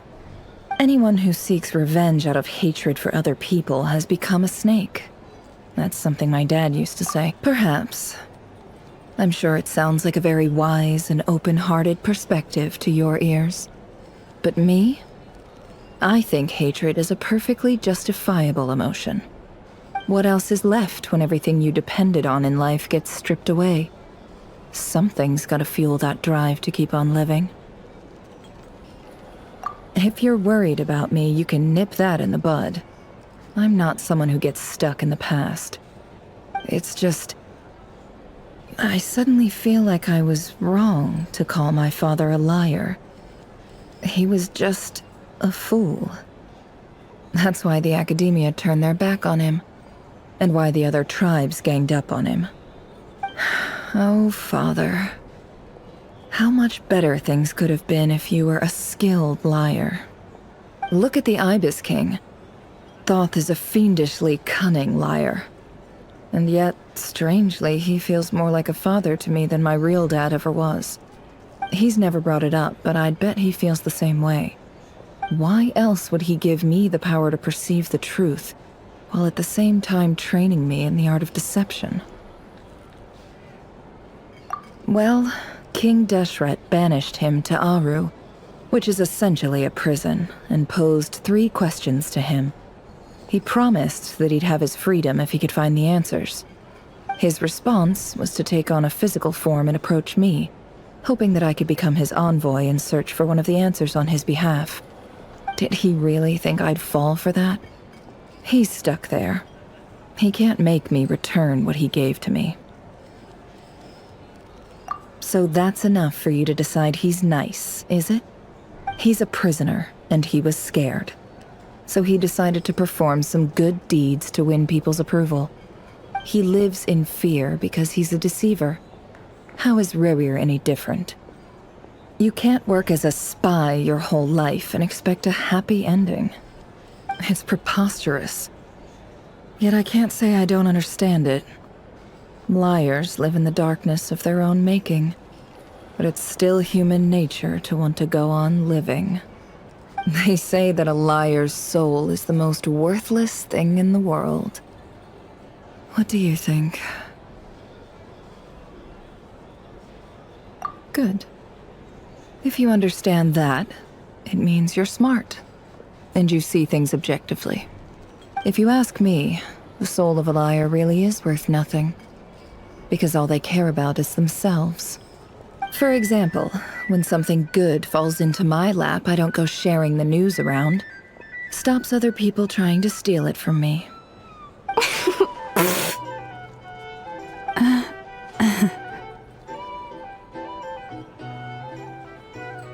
So be it. They have sharp ears. I can't keep anything from them. Oh, is that what it looks like? Well, you all know my past now, and I can't simply eliminate everyone who knows too much. So I guess I just have to put up with you, for the foreseeable future at least. When you find yourself in a situation you can't control, the safest play is to keep calm and start monitoring everyone involved like a hawk. In the intelligence world, you need to have a sense of perspective and play your hand accordingly. If you understand what's at stake, please ensure my secret is safe with you. I trust you'll respect my wishes as a friend. But don't... Very good. Oh, wait! Now that the panic's over and we've all calmed down, Paimon suddenly remembered something. After all that build-up, our mystery ally never showed up even once.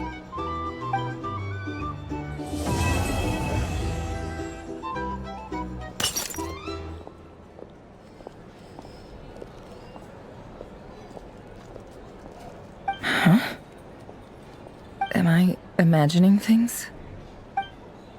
So, that close colleague who stayed behind with you? What's he been up to recently? Don't know, don't care. I get more normal human interaction from hanging out with Bosco too than him. Although, now you mention it, he hasn't bothered me in a while. I wonder if... If he's disappeared without a trace, it's the biggest gift he ever gave to the world. But I somehow doubt that's what's going on. He won't lie low forever. So we'd better stay on guard.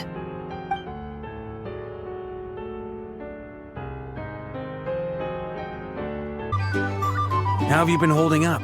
Any adverse reactions? If you start to take a turn for the worse, make sure you tell me right away. You don't need to worry about me, Grandmaster. I'm fine. I mean, I barely did anything, so... What? You're too humble, young man. You played an indispensable role in the battle for Nodcry. We can't thank you enough for your support. Sometimes, when people praise you, it's because you deserve it. The best thing is to accept it calmly and with grace. It's important to learn how to respond to words of admiration. Let's do a quick demonstration. Albedo, that was an incredible feat of alchemy. The pressure was on, but you worked flawlessly at lightning speed to get the job done. Thank you. I can't take all the credit, though. Durin played a big part in forming the alchemical array. See? Did you catch that? A masterclass in how to take a compliment. Okay, yeah. I did work pretty hard to help prepare for the battle. No point denying that. Hey, you guys!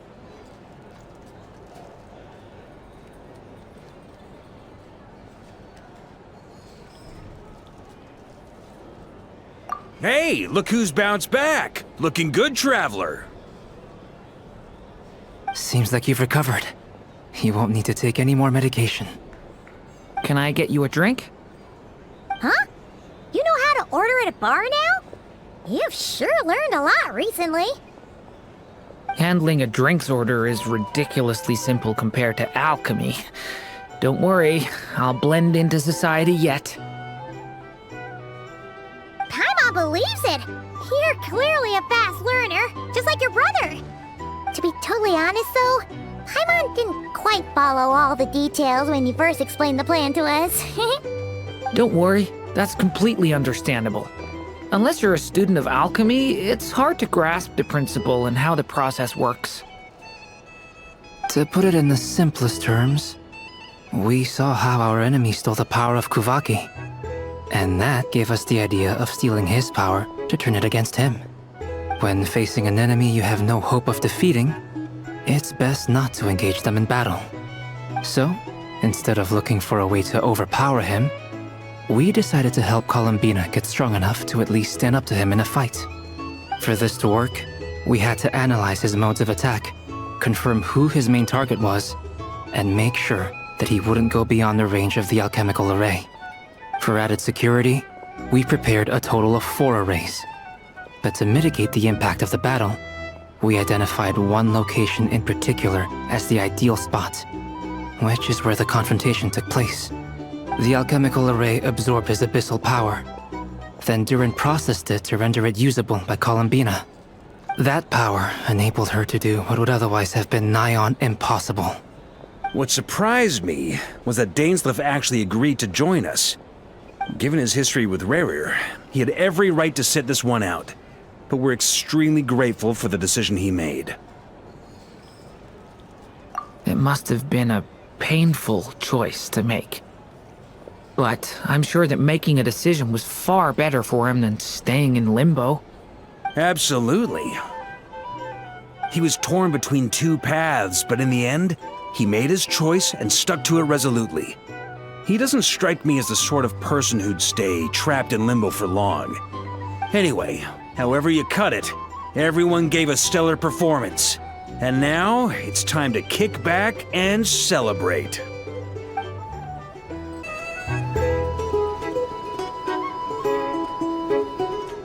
Ah, Lord Sangama Bay. How lovely to see you. I must thank you for the device you provided. It was an enormous help. Would I be right in thinking that it was developed by the Academia? Why come and ask me when you clearly know already? I mostly came to thank you. That's more like it. A little gratitude goes a long way with Lord Sangama Bay. Play your cards right, and you might even stand a chance of becoming my long-term supplier. The chance to work with such a kind and charitable investor as yourself would be a great honor for the Curatorium. Huh? Charitable? Who said anything about charity? First time hearing about it. Let's see. The first plot of land you purchased in Nodcry, your desert interests, and... Stop! What do you think you're doing? Exposing my investment history! It's nothing to hide from. They're all perfectly legitimate investments. And some of the land you purchased was with the intent of building a sanctuary? Yes, I heard about that too. How did you... You're a curious case, Lord Sangama Bay. You don't like people finding out about your good deeds, do you? But I'm afraid no matter how hard you try to keep things under wraps, where there's a will, there's a way. You did it for Sumeru, didn't you? It was empty land that was gonna go to waste otherwise. I figured if I built something there, it might at least get some use in an emergency. Disasters are capricious things. They strike without any warning. I've lost family to a disaster before, and I don't want to lose any friends or business partners if I can help it. My elder sister used to dream of finding a sanctuary. Somewhere with plenty of food, water, and medicine. Where everyone could live happy lives. It was something I looked into, but after discussing things with the Dendro Archon, I decided on a more effective strategy. The tech people handled the tech, and Moneybags provided the Mora. It just made the most sense. It's a pity that so few people know the truth about you. Everyone says that you view everything in terms of Mora, and all you care about is growing your own wealth. So, what's the problem with that? Everyone wants to be rich. It's human nature. So yes, I love Mora, and it's nothing to be ashamed of. But surely you have dreams of your own beyond just making Mora. You don't get it, do you? My dream is to invest in other people's dreams. And, you know, make a nice little slice for myself along the way. Just thinking about it makes me happy. That sweet, sweet sound of Mora. Thank you. For the device? And the pendant. Oh, that. I was just returning a favor. Don't worry about it. Seems like we've both been away from home for a very long time. Yeah. So long that I barely remember what my family even looked like. That would be your mother, father, and sister? Yeah, though it's been years since my sister passed away. It's not like I want to forget them, obviously, but memory can be even more ruthless than the most calculating business person. Beyond a certain point, if something isn't helping you, it just gets rid of it. My sister can't help me now. Slowly but surely, her face is fading from my mind's eye. It's become a vague impression. Not everything will fade. When loved ones pass away, the beautiful memories are the ones that last the longest. Yeah, that's true. If you ask me, that's the one silver lining in all of it. Well, that, plus, I'm sure that life is much better now than it was back then. Oh, absolutely. I have tons of Mora, a big beautiful house, business is booming, and I'm as happy as can be. You've got a lot going for you too. Boss of the Curatorium of Secrets? I'm sure there's plenty of Mora to be made in that line of work. I appreciate the vote of confidence.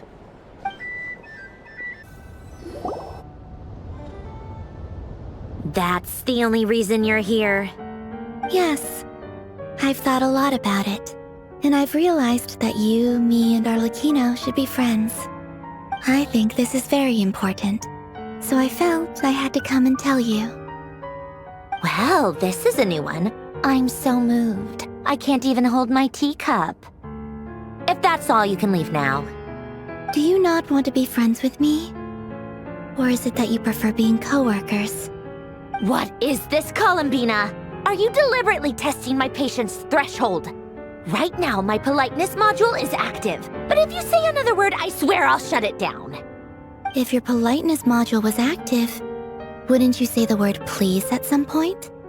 Polonia, please see Lady Columbina to the door. Will you still invite me to your next tea party?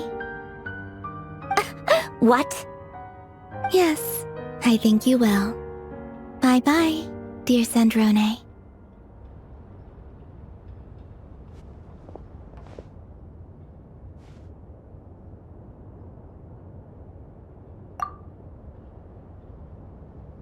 Last time, the Wild Hunt escorted you out.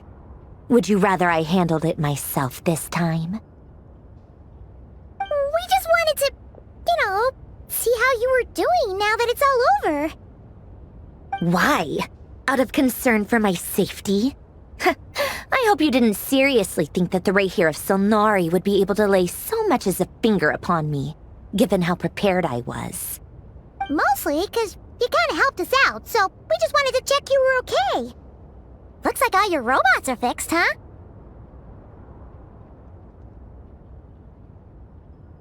Oh, don't you worry about that. Tea time is already a write-off. The visitor before you managed to kill my appetite. If you're in the mood for tea, go ahead and help yourself. Otherwise, it's going to waste. My coasters are still missing in action, though. Use this notebook instead. Whoa! Pretty hefty notebook. Look at all those calculations. You can ignore those. They're just dumb scribblings.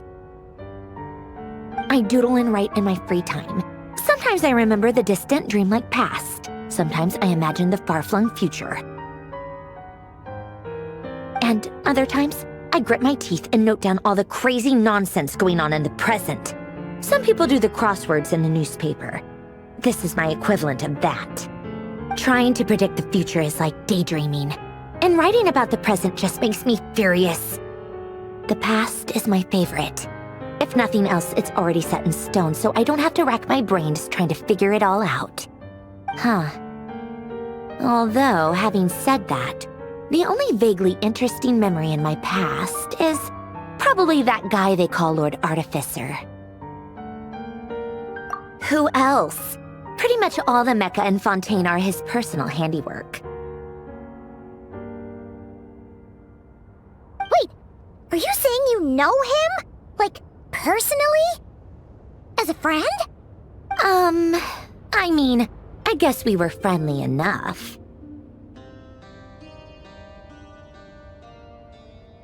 Yep. In fact, I'm probably the only normal person left who knew him at all. We used to chat occasionally back when he was still around. Before he passed away, he asked me to destroy all his manuscripts. I honored his request, but I did read through everything first before destroying them. I mean, I couldn't let the genius of Lord Artificer Alain Guillotin disappear like that. Would have been such a waste. So, that's where the formulas in your notebook are from? I just told you. Those are my equivalent of crossword puzzles. They're just dumb formulas that I solve for fun when I'm bored. Alain's work was like epic poetry. The formulas in my notebook are just silly little riddles in comparison. Not that there's anything bad about them. I mean, at least, solving those riddles isn't going to hurt anyone. Except me, 'cause I lose a few brain cells in the process. Anyway, while we're on the topic, I might as well tell you about what happened to him and his friends. Alain Guillotin had two close buddies, René and Jacob. They spent their childhood years together in the Narzissenkreuz Institute. They were all quite competitive, so there was some rivalry between them, but it was a friendly rivalry. But beneath the friendship and the rivalry ran something deeper, a sense of nostalgia for the past. Unfortunately, childhood would end. The prophecy would come true, the apocalypse would arrive, and the future would never be. A mad dream that would normally only capture the minds of lunatics began to take root in their hearts. A dream of saving the world. And if René and Alain had been people of lesser wits, that dream would probably have ended up as something for them to joke about in their older years. But alas, they were some of the sharpest minds around. They nurtured that dream with the full power of their intellect, and it grew into something that ate away at their souls. The first of them to fall under its spell was René. Against Alain's wishes, he persisted in experimenting on a mutual friend of theirs to try and save their life. Alain did not approve and parted ways with René. It's complicated. Alain wanted to believe that René only did what he did for the sake of their friendship. But when he told me about what happened, I could tell he still had some suspicions about René's motives. Perhaps the seed that would grow into a nightmare had already sprouted in René's mind. Even then. The next time they met, René's soul had been completely engulfed by the dream of salvation. His futile attempt to change the tide of fate only resulted in a wave that swallowed up the world, even before the apocalypse came. And although that wave died down eventually, I hear that it just recently came back with a vengeance. As I understand, René wanted to live out his dream of salvation once more. But I'm told that the attempted resurgence finally died out for good. At long last, René awoke from his deluded dream. Though of course by then it was far too late. What do you think of René? Do you admire his transcendent genius? His view that any price was worth paying to achieve the lofty goal of saving the world? Or do you despise him? Dismiss him as an evil madman who wrought havoc on the lives of everyone around him as he pursued his delusional dream? Same difference, really. Just a matter of perspective. Doesn't surprise me. You share one thing in common, after all. You both want to be the savior. The only difference is, your dream came true, and his, well, he wasn't the one who made it come true.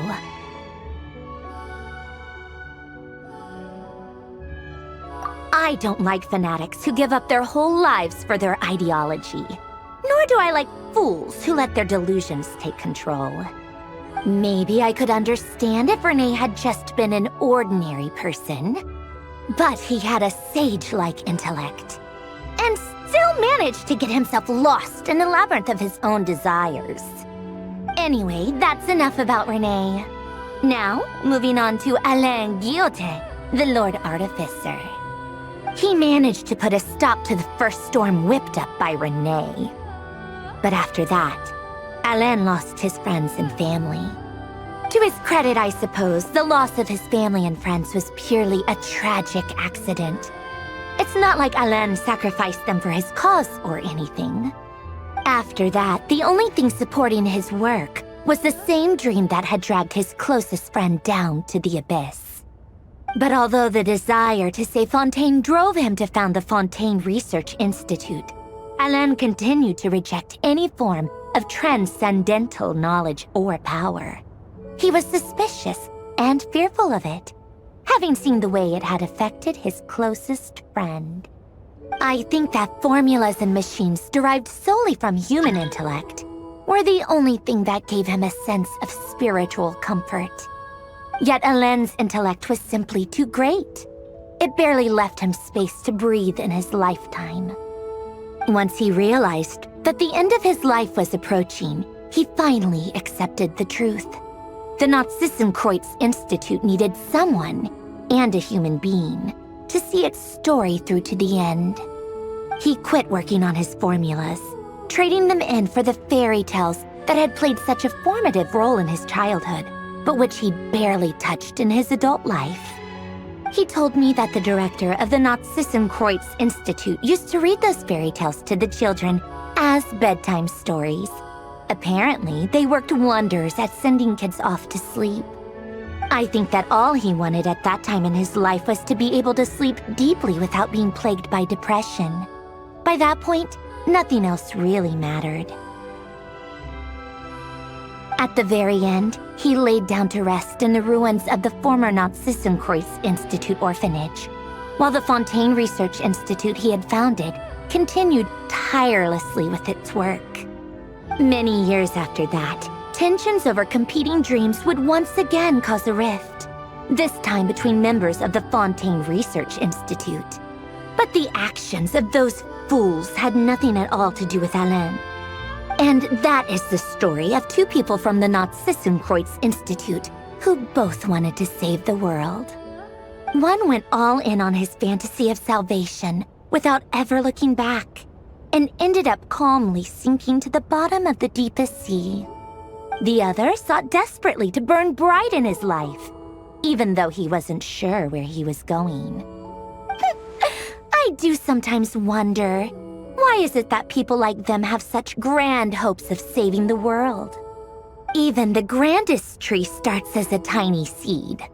So perhaps, for each of them, their mission to save the world began with a very simple desire: to save themselves. They were young children with friends and family who mattered to them, desires to explore the meaning of life, ambitions to have a successful career. They didn't want to see all of that taken away in one fell swoop. Or maybe they just wanted to find something to anchor themselves within the chaos, to stop them getting quietly swept away by the storms of life. But instead, the search for their own salvation took them down the rocky road laid out by fate. Do you think the desire to save oneself is enough of a justification to try and save the world? The way you said that sounded just like Alain. I asked him the same question back when he was in his prime, putting all of his energy into his work. He gave the exact same answer as you did. No elaboration, just a quick short answer before getting right back to his work. He was always that way. All right, tea time's over. I owe Arlecchino a favor for telling me these stories. I'll have to bring a whole sack of gifts the next time I visit the House of the Hearth. I'm gonna go tinker with Polonia now. You guys can do whatever you want, as long as it doesn't involve interrupting me. Polonia, exit hibernation mode. Begin diagnostics.